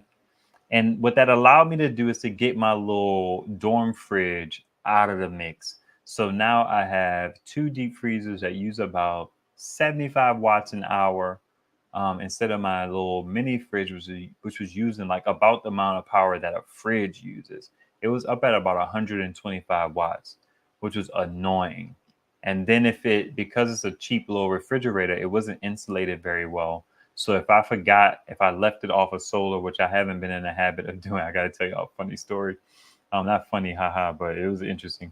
I have not been in the habit of doing that, but it doesn't stay cold long. Whereas now I have this freezer. If it's relatively full, I got at least 12 hours. They were saying if a freezer is full and you don't open it, it could last as long as 24 hours. Now, Setite challenges that idea with you don't want to intentionally have your temperature fluctuating on your food. We may have been talking about refrigerators because a refrigerator is said to last up to 4 hours. So I have always talked about this idea like, man, if you lost power for an extended period of time, you probably don't want to run your fridge just full tilt just because you have the power. I would kind of run it if it can last up to 4 hours. I would kind of run it 2.5 or 90 minutes on and then 2.5 off, or 2 hours on and then 2 hours off. I would do it like that. But he was like, yeah, you don't want your food kind of spiking in temperature. We didn't get into a statistical data driven conversation about that, but I don't know if I agree with him because I feel like these fridges and these devices run more than they should. If a deep freezer can last 12 hours with being unopened over a certain amount of time, it should not be using 75 watts an hour. That's just a waste of electricity. Now, if somebody in the chat can kind of back that idea up, like you want it to stay as cold as possible, and you don't, even if it can last 12 to 24 hours, you don't kind of want to test that theory. I don't understand why that would make a difference. If the dip can stay cold for 12 hours, if it's full, maybe longer. If it's full, I should say 12 hours, like half empty, half capacity, but longer if it's full. I just default to like, I got 12 hours on a freezer, frozen food. That's kind of where I'm at with it. Then why does it need to run all night? Because I ain't gonna open it at night. You know what I mean? So it's just like, why? I don't know. Well, let me see what y'all got to say. If y'all have anything to say. I'm new to solar. Can a solar powered power station use any solar panel? No. I have a playlist on my homepage, youtube.com/askivesolar. Just click, around here somewhere. It's solar power for beginners, and then you could watch you should watch all of those videos, at least a good 4 of them. Just start with the first one, solar, like power stations for beginners, and then solar panels for beginners. The solar panels for beginners will answer your question in a little more detail, but no, you cannot just put any panel on there. You have to pick the right amount of voltage in that voltage range. And amps, you have a little bit flexibility because most of these newer power stations over the last few years, they have amp limits. So they stop the amount of amperage, but that wasn't always the case. But you don't have to worry about that now. So yeah, you could burn up a power station by putting the wrong panel on it. I actually did it. I have a short on my channel where I put in more volts into the Foxeon, and the Foxeon is toast. It's just sitting in the back room. hanging out, not being used. And they did not replace, which I was disappointed in them for that. Because if you can't show your collaborator love, if he makes a mistake, how much love you going to show to a customer? I don't know. I was just disappointed in them. Now, maybe the device, I don't think the device came to market. I try to give them grace, you know what I mean, there, but I was still disappointed in them for not sending me out a replacement. Nope, because we have the same issue. Maybe a HEPA filter? Maybe. Thank you. I actually saw the short. I'm scared. Yeah, it just depends on what you have. I mean, if you're just getting into solar, 9 times out of 10, you want what's called a 12-volt panel. That 12-volt panel will live at about 20 to 21 volts, 19 volts, something like that. And then you're fine. You don't want to get like a 36-volt panel or a 40-volt panel and put it into one of those more affordable power stations, which is what most people land on. You just need to make sure to that the VOC, which is the voltage open circuit, or the higher number on the panel, does not exceed the voltage rating of your power station. So for example, if you buy the EcoFlow River Max 2, which can go up to 50 volts, you can put a 40-volt panel on it. It maxes out at 220 watts, but you can still put a 40-volt panel on it. Now, if you buy the EcoFlow River 2 base model, that one typically will be at about 28 volts. You put a 36-volt, 40-volt panel on it, it'll probably fry it. So you want to get like a 12-volt panel versus anything else. Now, if you buy something nicer, let's say you buy AC200P, AC200 Max, EcoFlow Delta 2, then those go up to like 50 volts, much like the EcoFlow River 2 Max. So it's a little more forgiving. Most like consumer panels, even some residential panels, are typically around the 40-volt range. And people consider those to be 24-volt panels because 24 volts is a range. It's confusing. But watch the videos. The solar panel video will kind of explain that to you. Let's see. I had left for a little bit. Did you say whatever you wanted to mention about the AC200P, about a struggle? Yeah, it struggles with my air conditioner. My air conditioner takes in about 30 amps to start, about 3,000 watts, and it can't power it under most circumstances if anything is on my AC of my AC200P, my AC outlets. So I have to turn my lamp off. I have to turn my little switch off down here, my surge protector, and then it'll typically work. And I even put the fan on low to minimize that little bit of draw. It doesn't make sense that it doesn't work, but it doesn't. It faults out. Travel Diva, what's happening?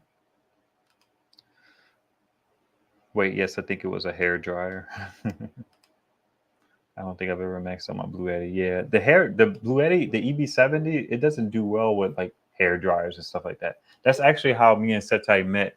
He had an EB70 and he was having issue with a heat gun. And other YouTubers had talked about its issues with heat guns. For some reason, it just didn't like that particular product. Or not that particular product, that type of product. It didn't do well with it. Did I miss something? Oh yeah, it says watch them all. You will learn so much. He's good and keeps it all simple. Thank you, Grand Acres. I appreciate that greatly. Let's see. Okay, good to know about the AC200P. What else? Now, the last thing I was talking to about the EcoFlow Delta Mini. It's on sale, I think, at Sam's Club, not Costco. Sam's Club has it for $3.99. I found that to be really compelling. One, in my personal situation, not that I would spend $400 on it, but I like the fact I'm not anti lithium ion compared to LFP. I feel like I have enough LFP batteries to satisfy my cycle nature. But I like a light power station. 500 watt hours. My kids don't have trouble carrying them when I have them grab it.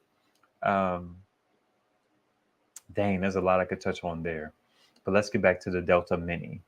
$400 for a 1400 watt inverter. I find that to be very compelling. I talked about it a little bit earlier where it could power these 1200 watt fast charge devices. The 300 watts of solar is a little low, but I wonder if that Delta Mini is quieter, because then it could be a good candidate for my zone 1, and then I could put a bigger panel on it, because right now I don't have a power station that I'm comfortable with putting in zone 1 that has a decent enough capacity to take in 1,000 or so, 1,500 watts or so of power that a 300 watt panel will produce over the day. Remember, I say all the time, especially on the live streams, per these companies, a 100 watt panel will produce about 500 watt hours over the course of the day. So it begs to reason that a 300 watt panel will produce 3 times that. So that's about 1.5 kilowatt hours a day. And that seems to be right on par. I have a 200 watt array going into my EB70, and my EB70, if I don't power dump from it, it's always full at the end of the day. And it's about 700 and some odd watt hours. My Loom Pal is about 1,000 watt hours. It has a 200 watt array on it, and it doesn't quite get full throughout the day. So that kind of gives you something. Somewhere between 700 and 1,000 watt hours is what these 200 watt arrays will produce. So if I had a Delta Mini, it would give me about 800 watt hours of power. That's a good look, considering that my internet will be running off of it, and sometimes my TV will be running off of it. So I'll be getting in about 250 watts, 230, 198. It'll be using about 20. And I think that would be a good pairing for $400 if it's quiet. Zone 1 power stations have to be quiet. The AC60 and B80 is up there now, but it has a 30 volt input limit. Back to what was the name? Kelly was saying, if I put that 40 volt panel on that AC60, which has a 30 volt max, I'll probably have a problem. And I don't think there's any protection from that. It typically will just fry the MPPT. And then no more solar charging for me. That's the best case. Worst case, the device won't work at all, like the Foxeon. I tried plugging it up and it doesn't work at all. So I need something over in that zone that'll take about 50 to 60 volts. That would be ideal. I would be sitting pretty as long as it's quiet. That would be great. But right now, I can't. I hope I can get the AC 180. That would be nice to put over there. That would solve a good bit of my problems. Now, AC 200 Max, would I put an AC 200 Max over there? Because those joints are huge. I imagine the AC 180 would fit over there nicely because it's a lot smaller. That's an interesting thing. My EB3A is actually doing okay. So if I get something else, that'll probably be demoted. And I was looking at one on the marketplace. It was like 100, something like that. I almost bought one. I didn't almost buy it. I was just thinking about buying it, but it's only 268 watt hours. The reason why I was thinking about buying it is that it was half off, relatively new, and I have NMC or lithium ion power stations that I use now. I have the Jackery that I still use. I have that's the only one that's small and lithium ion. But my logic was this: the EB3A can fast charge over AC, and it's just a simple AC cable. But I really need 500 watt hour devices. 300 watt hour devices are just barely enough to do stuff around my house. Just barely enough. They'll run a lamp for a good bit. They'll run like a little 25 watt fan for the majority of the night in my kids' room or in my room or in the hallway.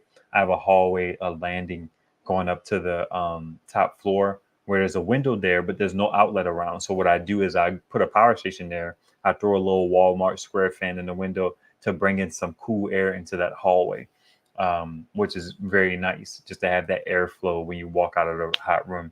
Because when it gets hot in the house, we have our window air conditioners and they'll keep the room cool. But then once you walk out of the room, the house is hot. So that helps out a good bit to have that air flowing in.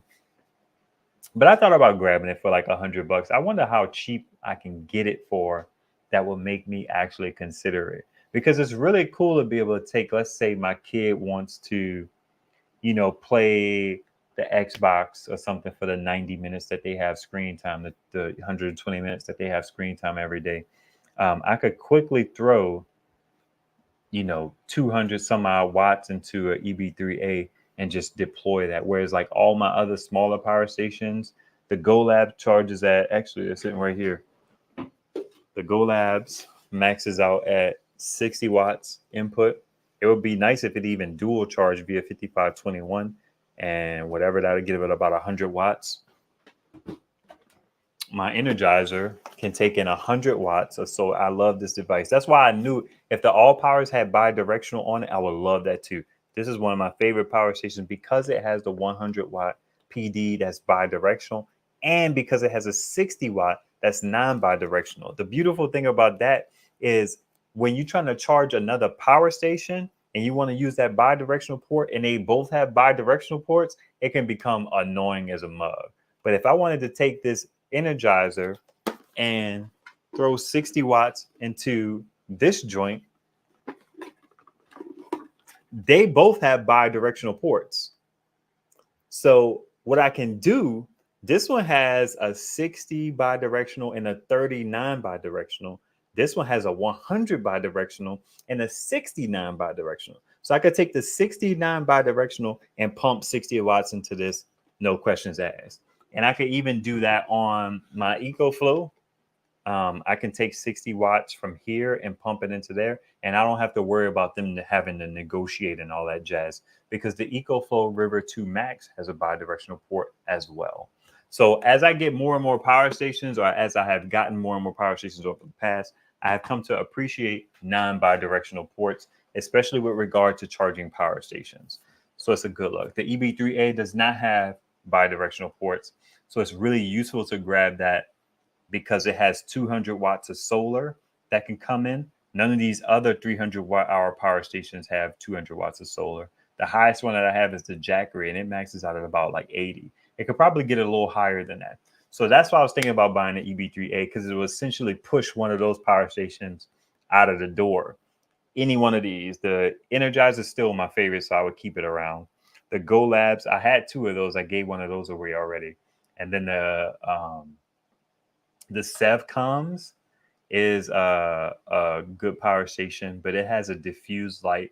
The EB3A does not, so it doesn't really replace that one. But that's just kind of letting you into my logic of the EB3A. If I could get it at a really good price, $100 or something like that, I thought about it because it's a more capable device. But that 268 watt hours is like what you need two for, like realistically. Now, if I was a normal everyday person, didn't have a YouTube channel, I would probably consider it. But as long as, God continues to keep blessing me with the ability to keep making content, then I'll undoubtedly get more power stations. So it's like, why spend money on something that doesn't really improve my lot a whole lot? All right. Let's see. Okay. Should I keep my Blue Yeti on charge all day, or should I just take it down a certain level and then charge it up?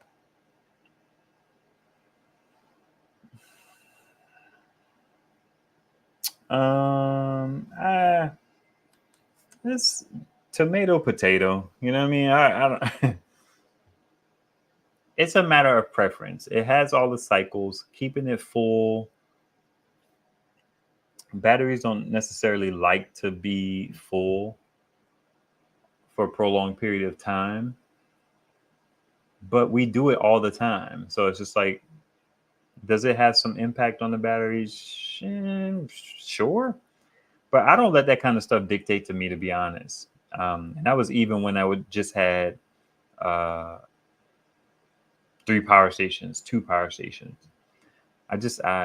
I'm mindful of the rule, but I break it all the time. And it's really not a rule. It's just a kind of like suggestion. I wouldn't want to put that kind of workload on you as a person to try and manage a device that's slated to last for 10 years of battery. Now, the components around it may not last that long, but I wouldn't charge it up to 100% and then daily get into dropping it down 80% just for the sake of the battery. And also keep in mind that I don't know if this applies to the top end, but they don't allow you to take all the power out of the battery for that reason, so that you're not depleting it. But I don't know if that has to do with the top end. I don't know if they save like 10% on the top and the bottom. Honestly, I don't care enough. I don't think you should care either. A full power station, I mean, when stuff gets real, is a full power station. Now that extra 20%, like you take something like the EcoFlow, which has the ability in the app to tell it, hey, don't go past 90%, then you could do that if you were concerned about longevity of the battery. But they all have LFP batteries in them now. Now, I'm no expert. I'm just applying this layman's logic to how I handle my stuff. Sometimes in the past, when I was concerned about lithium ion, which is my first river, I would sometimes set it to charge at 90%, but it was more important for me to have that power than to preserve the battery. So that's kind of where I'm at with it.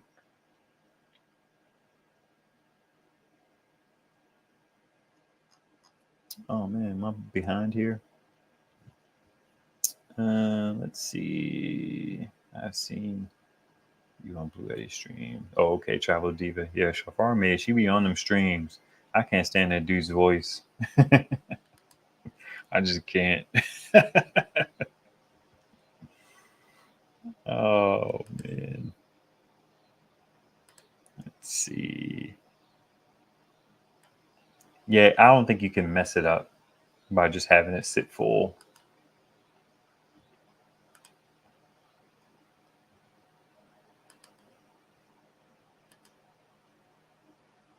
Oh, really? So 184, buck 90. Yeah, I feel like I would probably want that dip. I don't know. See, I'd be looking for deals too. And I respect people's right to get the money that they ask for. But if I could get it for like 75, would I? I don't know. If I could get it for 80, would I? It's like, what would I use it for? It would probably just be a device that I charge up. Actually, what I would realistically use it for, I would probably use them both in my back zone off my porch, which may be going away soon, but I just don't have a good power station to put there. I'll probably just swap them out. Like I'll charge one up, and then when that one approaches full, I'll just put the other one on there, and then I'll go do something with that one, or just keep it around as a power station that just has power in it. At some point, once I continue to keep getting more and more stuff, as I get more and more capable stuff, even as I give these power stations away, depending on what I get in the next month or two, the smart list is probably going to be going out of here soon, and maybe even the Sateki power station is going to be going out of here soon.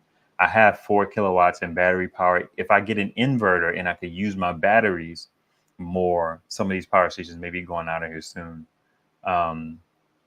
If anybody on a live stream doesn't know how that works, what I typically do is as I get more power stations in, some of my older power stations I give away on the live streams. I'm not balling out of control, so you guys have to pay shipping. Shipping is typically like around 20 to 30 bucks. As these power stations start getting bigger, the shipping is going to be a little more. Sometimes I have to arrange for pickup of the devices. I'm going to be honest with you, I don't really care about LFP batteries because they're not volatile. The reason why they make you put that hazardous material joint on the batteries is really lithium ion. I mean, LFP can have a reaction, but it won't have a reaction like, lithium ion on NMC batteries. So if I'm shipping an NMC battery, I go through the right procedure. I have them come and pick it up. I let them know what it is. But sometimes when I ship an LFP battery, I don't. But now it's like when I'm not paying for shipping and I have to arrange the pickup and it's you guys paying for shipping, I kind of just let them come and get it. That way I don't have to drive to FedEx because I hate returning stuff. So that's typically how the process works. So I have a couple power stations in mind to give away. So I have the Sateki would be good to give away because it doesn't charge and discharge at the same time. It's a decent device. It's starting to show its age. The rock pals will probably be a good one that'll be given away soon, depending on how nice the power stations are that I get. It's always good to have the rock pals there because it's 5521. I like 5521, taking about 73 watts. Anyway, I don't want to get into that. But let me see what y'all talking about. I give my power stations away. You guys pay for shipping. You're in the 48 states. It's a good time. So as I grow, the guys and the committed people in the community, they get to reap the benefits of it. I actually may be trying to give away some panels if I can't sell them. Like I have the XR. It's not performing very well anymore, but if somebody wants it, I may give that away. I may end up giving away a Rock Pals. I actually just got another like a big panel from All Powers that I need to do a video on soon. That may change whether or not I keep some of these smaller 100-watt folding panels. I really like 200 watts. The 100 watts are not always worth the effort, but because I'm greedy, I deploy them anyway. But going out there and deploying a 200 watt, a 300 watt, a 400 watt on a flat deploy, just as an optional, like get more power type of situation. I love that for folding panels. I don't necessarily always worry about angling them and stuff like that because I have a ton of rigid panels and I just added 4 more. So those are my bread and butter. But if I'm just being greedy and I want to like stockpile, because as I get more power, I use more stuff, then I'll still throw a flexible or a folding panel out there to get power to fill in these little like one-off power stations that'll like run fans in the window or like my kids' gaming session or a TV up in the bedroom for my wife for when she's watching TV, stuff like that. What else? Or they'll start to operate as power dumps. You know, I love the fast charging devices, but I love these devices that don't charge fast. Like right now, my AC200P has a 400 watt AC charger. I actually like that because I could take any of these power stations for the most part. If they have a 500 watt inverter, I could take that 500 watt hours, 300 watt hours and dump it into my AC200P to keep my AC200P going longer. So if I had a situation where power was a struggle, I deploy all of these panels to get as much power in as possible. And if this is then what I'm using with my little suicide cable, to power my home on one leg, because my understanding is you can't power both legs of your panel with that cable. I had a whole live stream about the male to male cables. They are dangerous, but a lot of stuff is dangerous. If you're smart, you can handle it. But anyway, that's a whole nother thing. So I could put more power into these bigger power stations to keep them going longer. So I could kind of, then I got 4 kilowatts of battery. It's a whole thing. And I'm trying to make it work. I'm not complaining, by the way.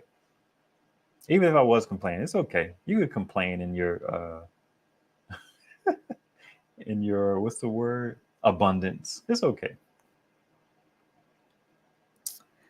Regenerative. What's going on, Wayne? Grand afternoon. Got my big trophy battery. Their new version, 5 kilowatt hours of storage with built-in heater. It is being hooked up to the EG4 48 volt 3000 watt inverter and has 500 watts of PV solar. Looking forward to it. That is a wonderful time, man. 5 kilowatt hours of battery in one space. I love that idea. I've been trying to get some of these companies to send me bigger batteries, but I just think that because my subscriber count is so low, subscribe to the channel if you're not subscribed. Let's boost that up. And not just for my sake. Again, as I win, y'all win. You know what I mean? As I grow and get more stuff, I give away more stuff. I try to be as kind as I can to you guys because I appreciate it. We are in a, what do they call it, symbiotic relationship where we both need each other. I need y'all to watch and hopefully y'all enjoy the content. But that's nice, Wayne, man. That sounds pretty good. I'm a fan of that. What's up, Wayne? I'm good, man. How are you? I got no complaints. Good to see you, sir. Let's see. Blue Eddie has been great for you. What do you have, Travel Diva? Did you mention it up here somewhere? Yeah, I won't go zero. I won't go to zero just past half. It's up to you. I mean, you can go down to 0. You have like 3,000 cycles, 2%. So how they count that is from 100% to 0%. Or if it's like to 50 twice, you know what I mean? So you're cycling it. You can go down to 0%. It's fine. Just don't let it stay at 0% for a prolonged amount of time. Charge it back up the next day or whatever. But you have cycles. And even if I don't even want to go there because you have them. But for the sake of education, even if you had like a lithium ion one that only had 500 cycles, it's only going to go down to 80% capacity. You can still use that battery. So I wouldn't baby it. But with respect to that, I have a couple Samsung phones. And as soon as I learned that they have the ability to set them to charge to 85%, it's a setting in the battery somewhere, I set them to that immediately because I keep my phones for a long time. But this is not LFP batteries in here. You know what I mean? And a cell phone is a little more of a different thing because it gets charged constantly. So going up to 85% down to 0% or whatever is a better look. So I have them set to that. I like that Samsung does that. I actually have to look for a deal for my wife. She wants a newer cell phone. She has one of these as well, but she has like a Pixel 2. Her Pixel 3 had a camera issue. Where is it? This is her Pixel 3. It has a camera issue, and we upgraded this one to a Pixel 4, but she also had a Pixel 2. I'm a multiple phone kind of person. I have a couple lines of service, but they're very affordable lines of service. I don't like pay for stuff like that. Like my main joint is Visible, and then I have like a $5 Hello Mobile SIM card, and then I'll buy like this is a bad example,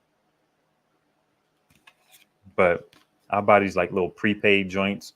This one sucks. I gotta go to Best Buy and see if they'll give me my money back or a credit. But I just love cell phones. That's a whole nother thing. But the battery lasting as long as possible on a cell phone is very important to me because I keep my cell phones for a very long time. Shoot, I have a iPhone 7 here. This one's unlocked because I got it from Metro. This is an iPhone 8. This is locked to Cricket. I got a deal on it for making like video content and stuff like that. So I keep my phone. So anything I could do to prolong my phone's batteries, I do that. I say all that to say that, you know what I mean? It just kind of depends. But I don't think you have anything to worry about with LFP.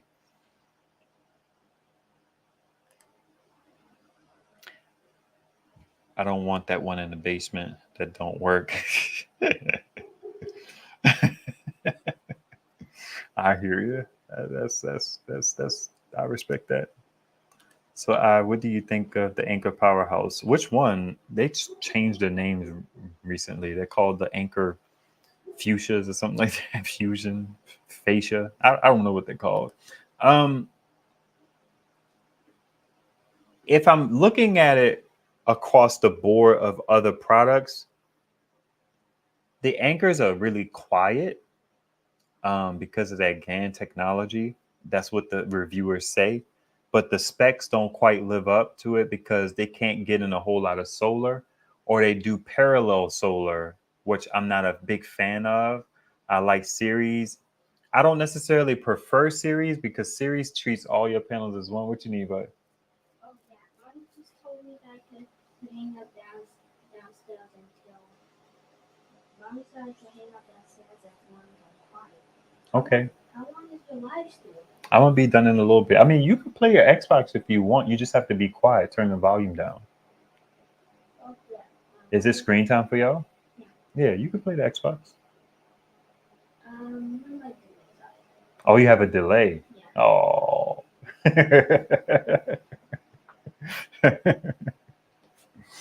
There's a. I wonder if there's a. Is it that Verizon commercial or something where somebody was like, "Oh." We do that a lot.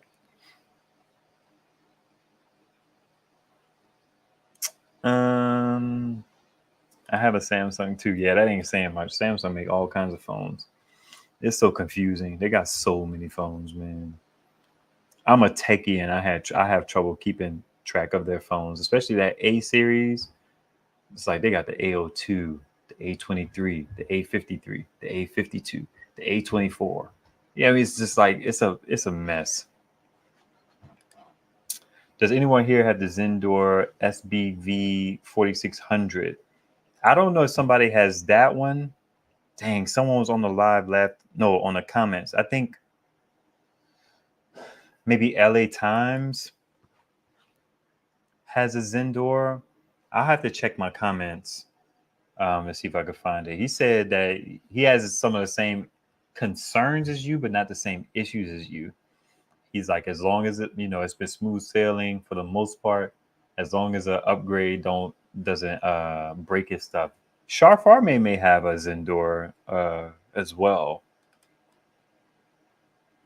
Okay, 4 EB3As, 1 AC200 Max, AC60, 4 B80s. Wow. Wow. You are balling out of control. Now, Travel Diva, was your name something else? I think we had talked about that before. I think you changed your name but the other diva I'm talking about, she an EcoFlow girl. So 4 PV200 solar panels, all thanks to Blue Eddy. Now you say thanks to Blue Eddy. Did Blue Eddy show love, or you saying thanks to Blue Eddy because you like Blue Eddy's products? That's where you keep spending your money.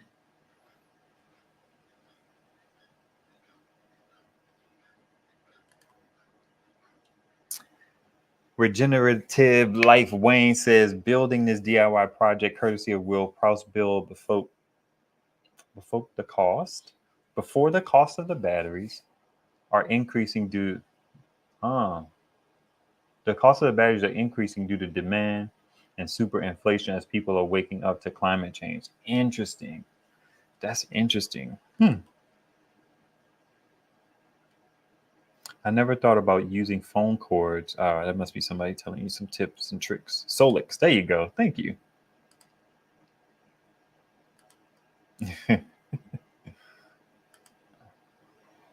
Hey, listen. Salute to you, Travel Diva. That's what's up. She won them, if I remember. Oh wow, really? Fancy. Look at you. That's pretty nice. Hopefully, I can continue my relationship with Blue Eddy. They sent me the AC60 and the B80, but like I said earlier, the video is not performing that well. But I think it's because of the product. The product is it's very niche in its offering, and it's expensive. But if y'all could go watch that video a couple times, I would appreciate it. The AC60 video.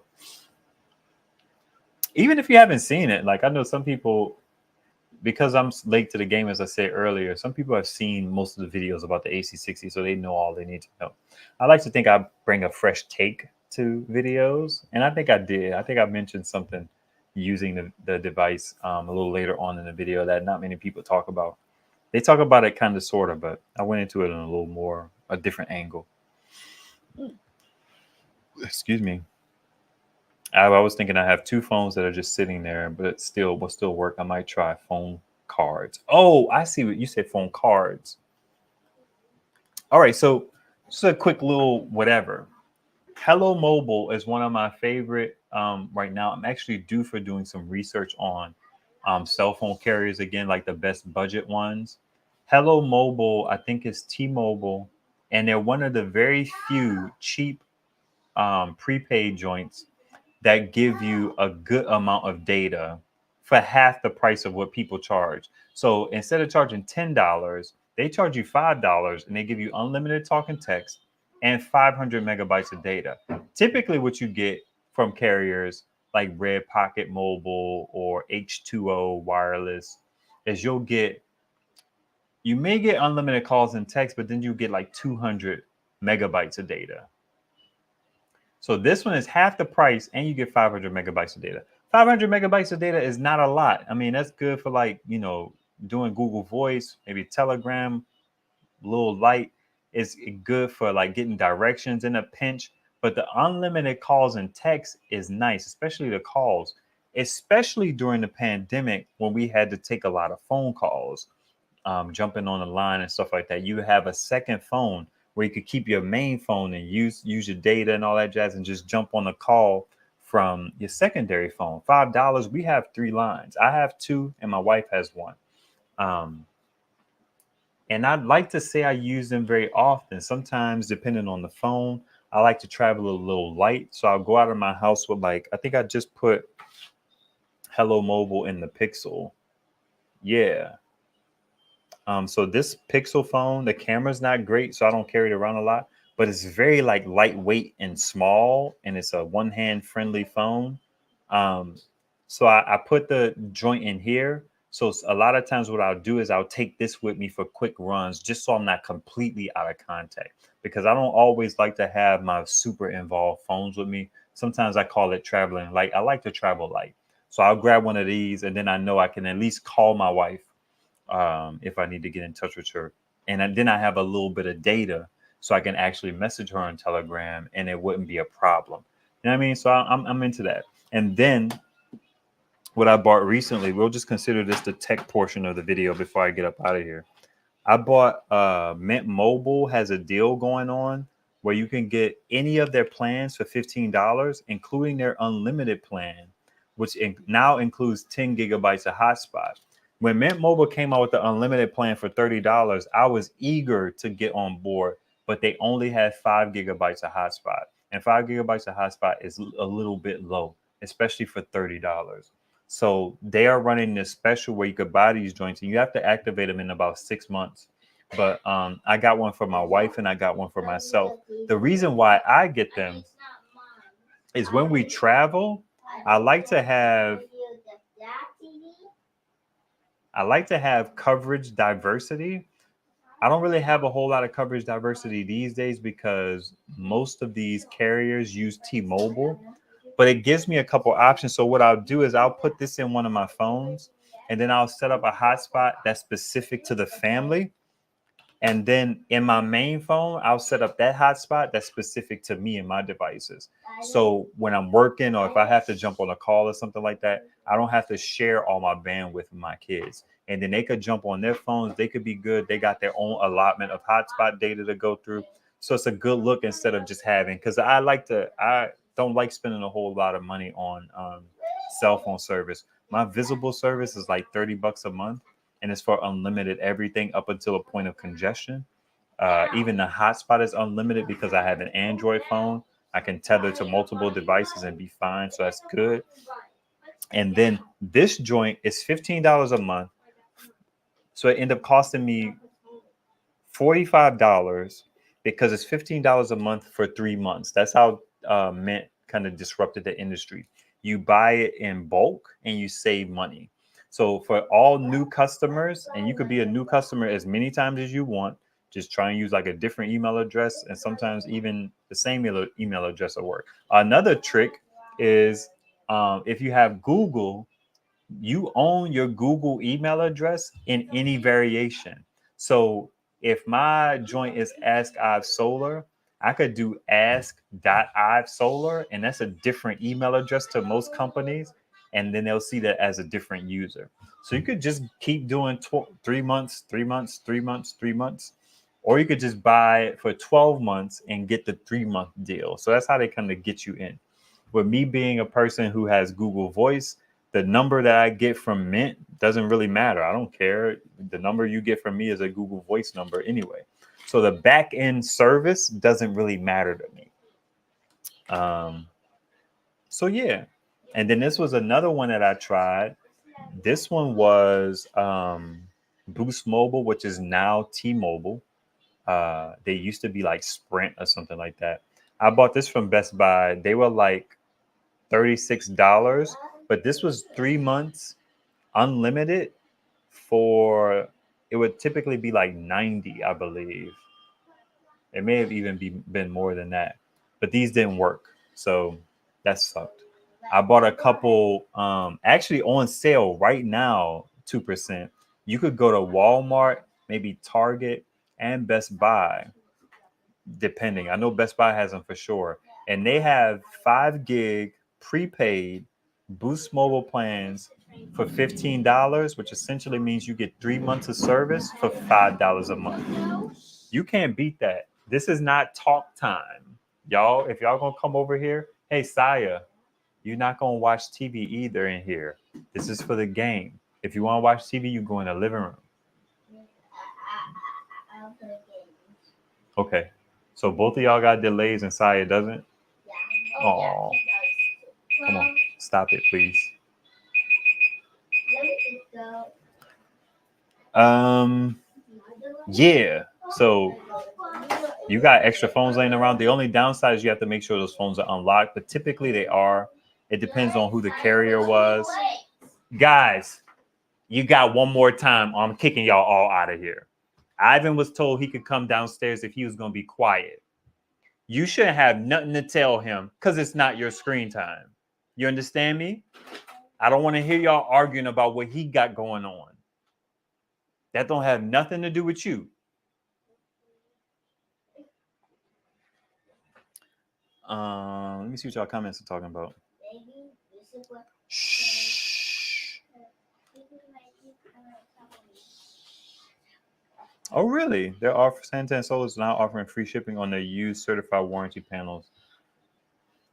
So you're happy. I buy my panels from them and save tons of money. Now, is it for their bigger joints? Because their shipping is typically on those 250s watt panels, the 250 watt panels, those ones that they sling for like $50 and stuff like that. I wonder if they just have so much stock that they could just ship them for free just to get rid of them. Oh, hey, Gwendolyn. Welcome. I have the Blue Yeti EV3, super capable device. That's definitely a good place to start. It can take in, 160 watts of solar, 135. If you put the right kind of panel on it, it's very similar to the EB70 in that regard. Yeah, it's a good device. I like it. Okay, let's see.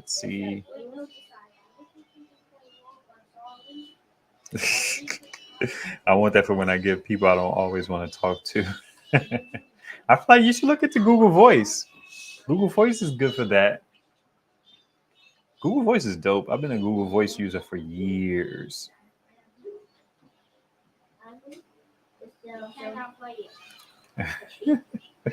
Well, somebody say something about the kiddos. I do. I've been trying to get cheap cell phone service for the majority of my life. Like, it was so much so that like unlimited was always a thing that I went for because I'm an introvert and I'm also an IVE, so I don't talk to a whole lot of people. So I never really needed cell phone service. So when I found that service Google Voice, which used to be like Ring Central or something like that, I had like an iPod Touch and I had clear service through, it was like 4G WiMAX. When we went from 3G to 4G, 4G WiMAX was one of the first ones to like have high speed mobile data. And I remember kind of like watching certain cities be brought online for this new like fast high speed internet. WiMAX didn't win out. LTE won out, but I was on that WiMAX train for a while, and I just had an iPod Touch, and I had like apps like Text Free and Google Voice, and I did most of my communication in written form. So I'm always trying to get free or cheap service. I'm all about it. Ting is another good one, but I don't know how good they are these days. But I've been with Ting a while. I've been with H2O. I've been with Red Pocket Mobile. Red Pocket Mobile had a good $10 plan. But you put this stuff all into perspective, right? If you go Hello Mobile for $5, you could go Mint Mobile for like 15 and get 4 gigs of data versus $5. Even if you do the math, you could do 3 of those and you're only getting 1.5 gigs of data. So it's always better to like get more. But in a situation where that's not our main device, we don't really need it. I much rather have the unlimited calls and texts, and I much rather have multiple phones have service than one phone have the 4 gigs.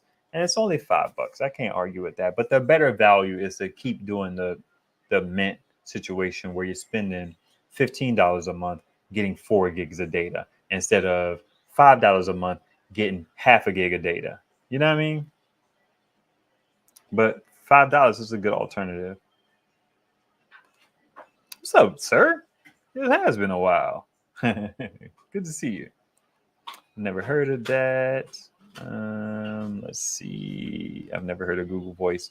Yeah, Google Voice is just a digital in between where you have this number front facing and it forwards calls to all these other numbers. So when people had house phones, back when that was a thing, you could have a Google Voice number that you gave to like people, companies, spammers, whatever.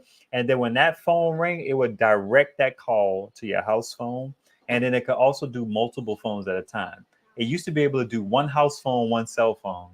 And you used to be able to trick it into doing multiple cell phones by calling a cell phone a house phone. Turn it down. But now they typically use it as it just forwards to one cell phone. And I think that sucks. But, it's free. Can't be choosy. I used Ting before. Yeah, Ting has gone through some changes. They've gotten better over the years. They used to be Sprint as well. Basically, what happens is whoever has the ability to allow these MVNOs, these mobile virtual network operators like Cricket, Metro, Visible, they're all like subsidiaries of the big three, like the T-Mobiles, the AT&T, and the Verizons. They're like little child companies. They're virtual network operators. What they do is they buy cell phone space from them at bulk, and then they sell it to you at a cheaper price than you can get it from the main people. So that's how that all works. Let's see. No one calls me except spam. And then you could go in with Google Voice, you can flag some people as spammers. And they'll even do some of that stuff for you preventatively. When someone calls you, it'll say on your screen might be spam. If you need help, just if you have questions or anything like that, just hit me up, email or find me on Facebook, Instagram, or Telegram, all under Ask God Solar. I'll definitely help you out with that.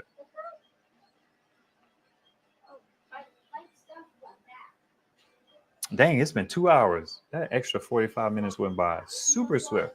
All right, y'all be beautiful. I'm out of here. I need to get back to doing lives more frequently. I miss kind of hanging out and chatting with you guys. So let's get back to that.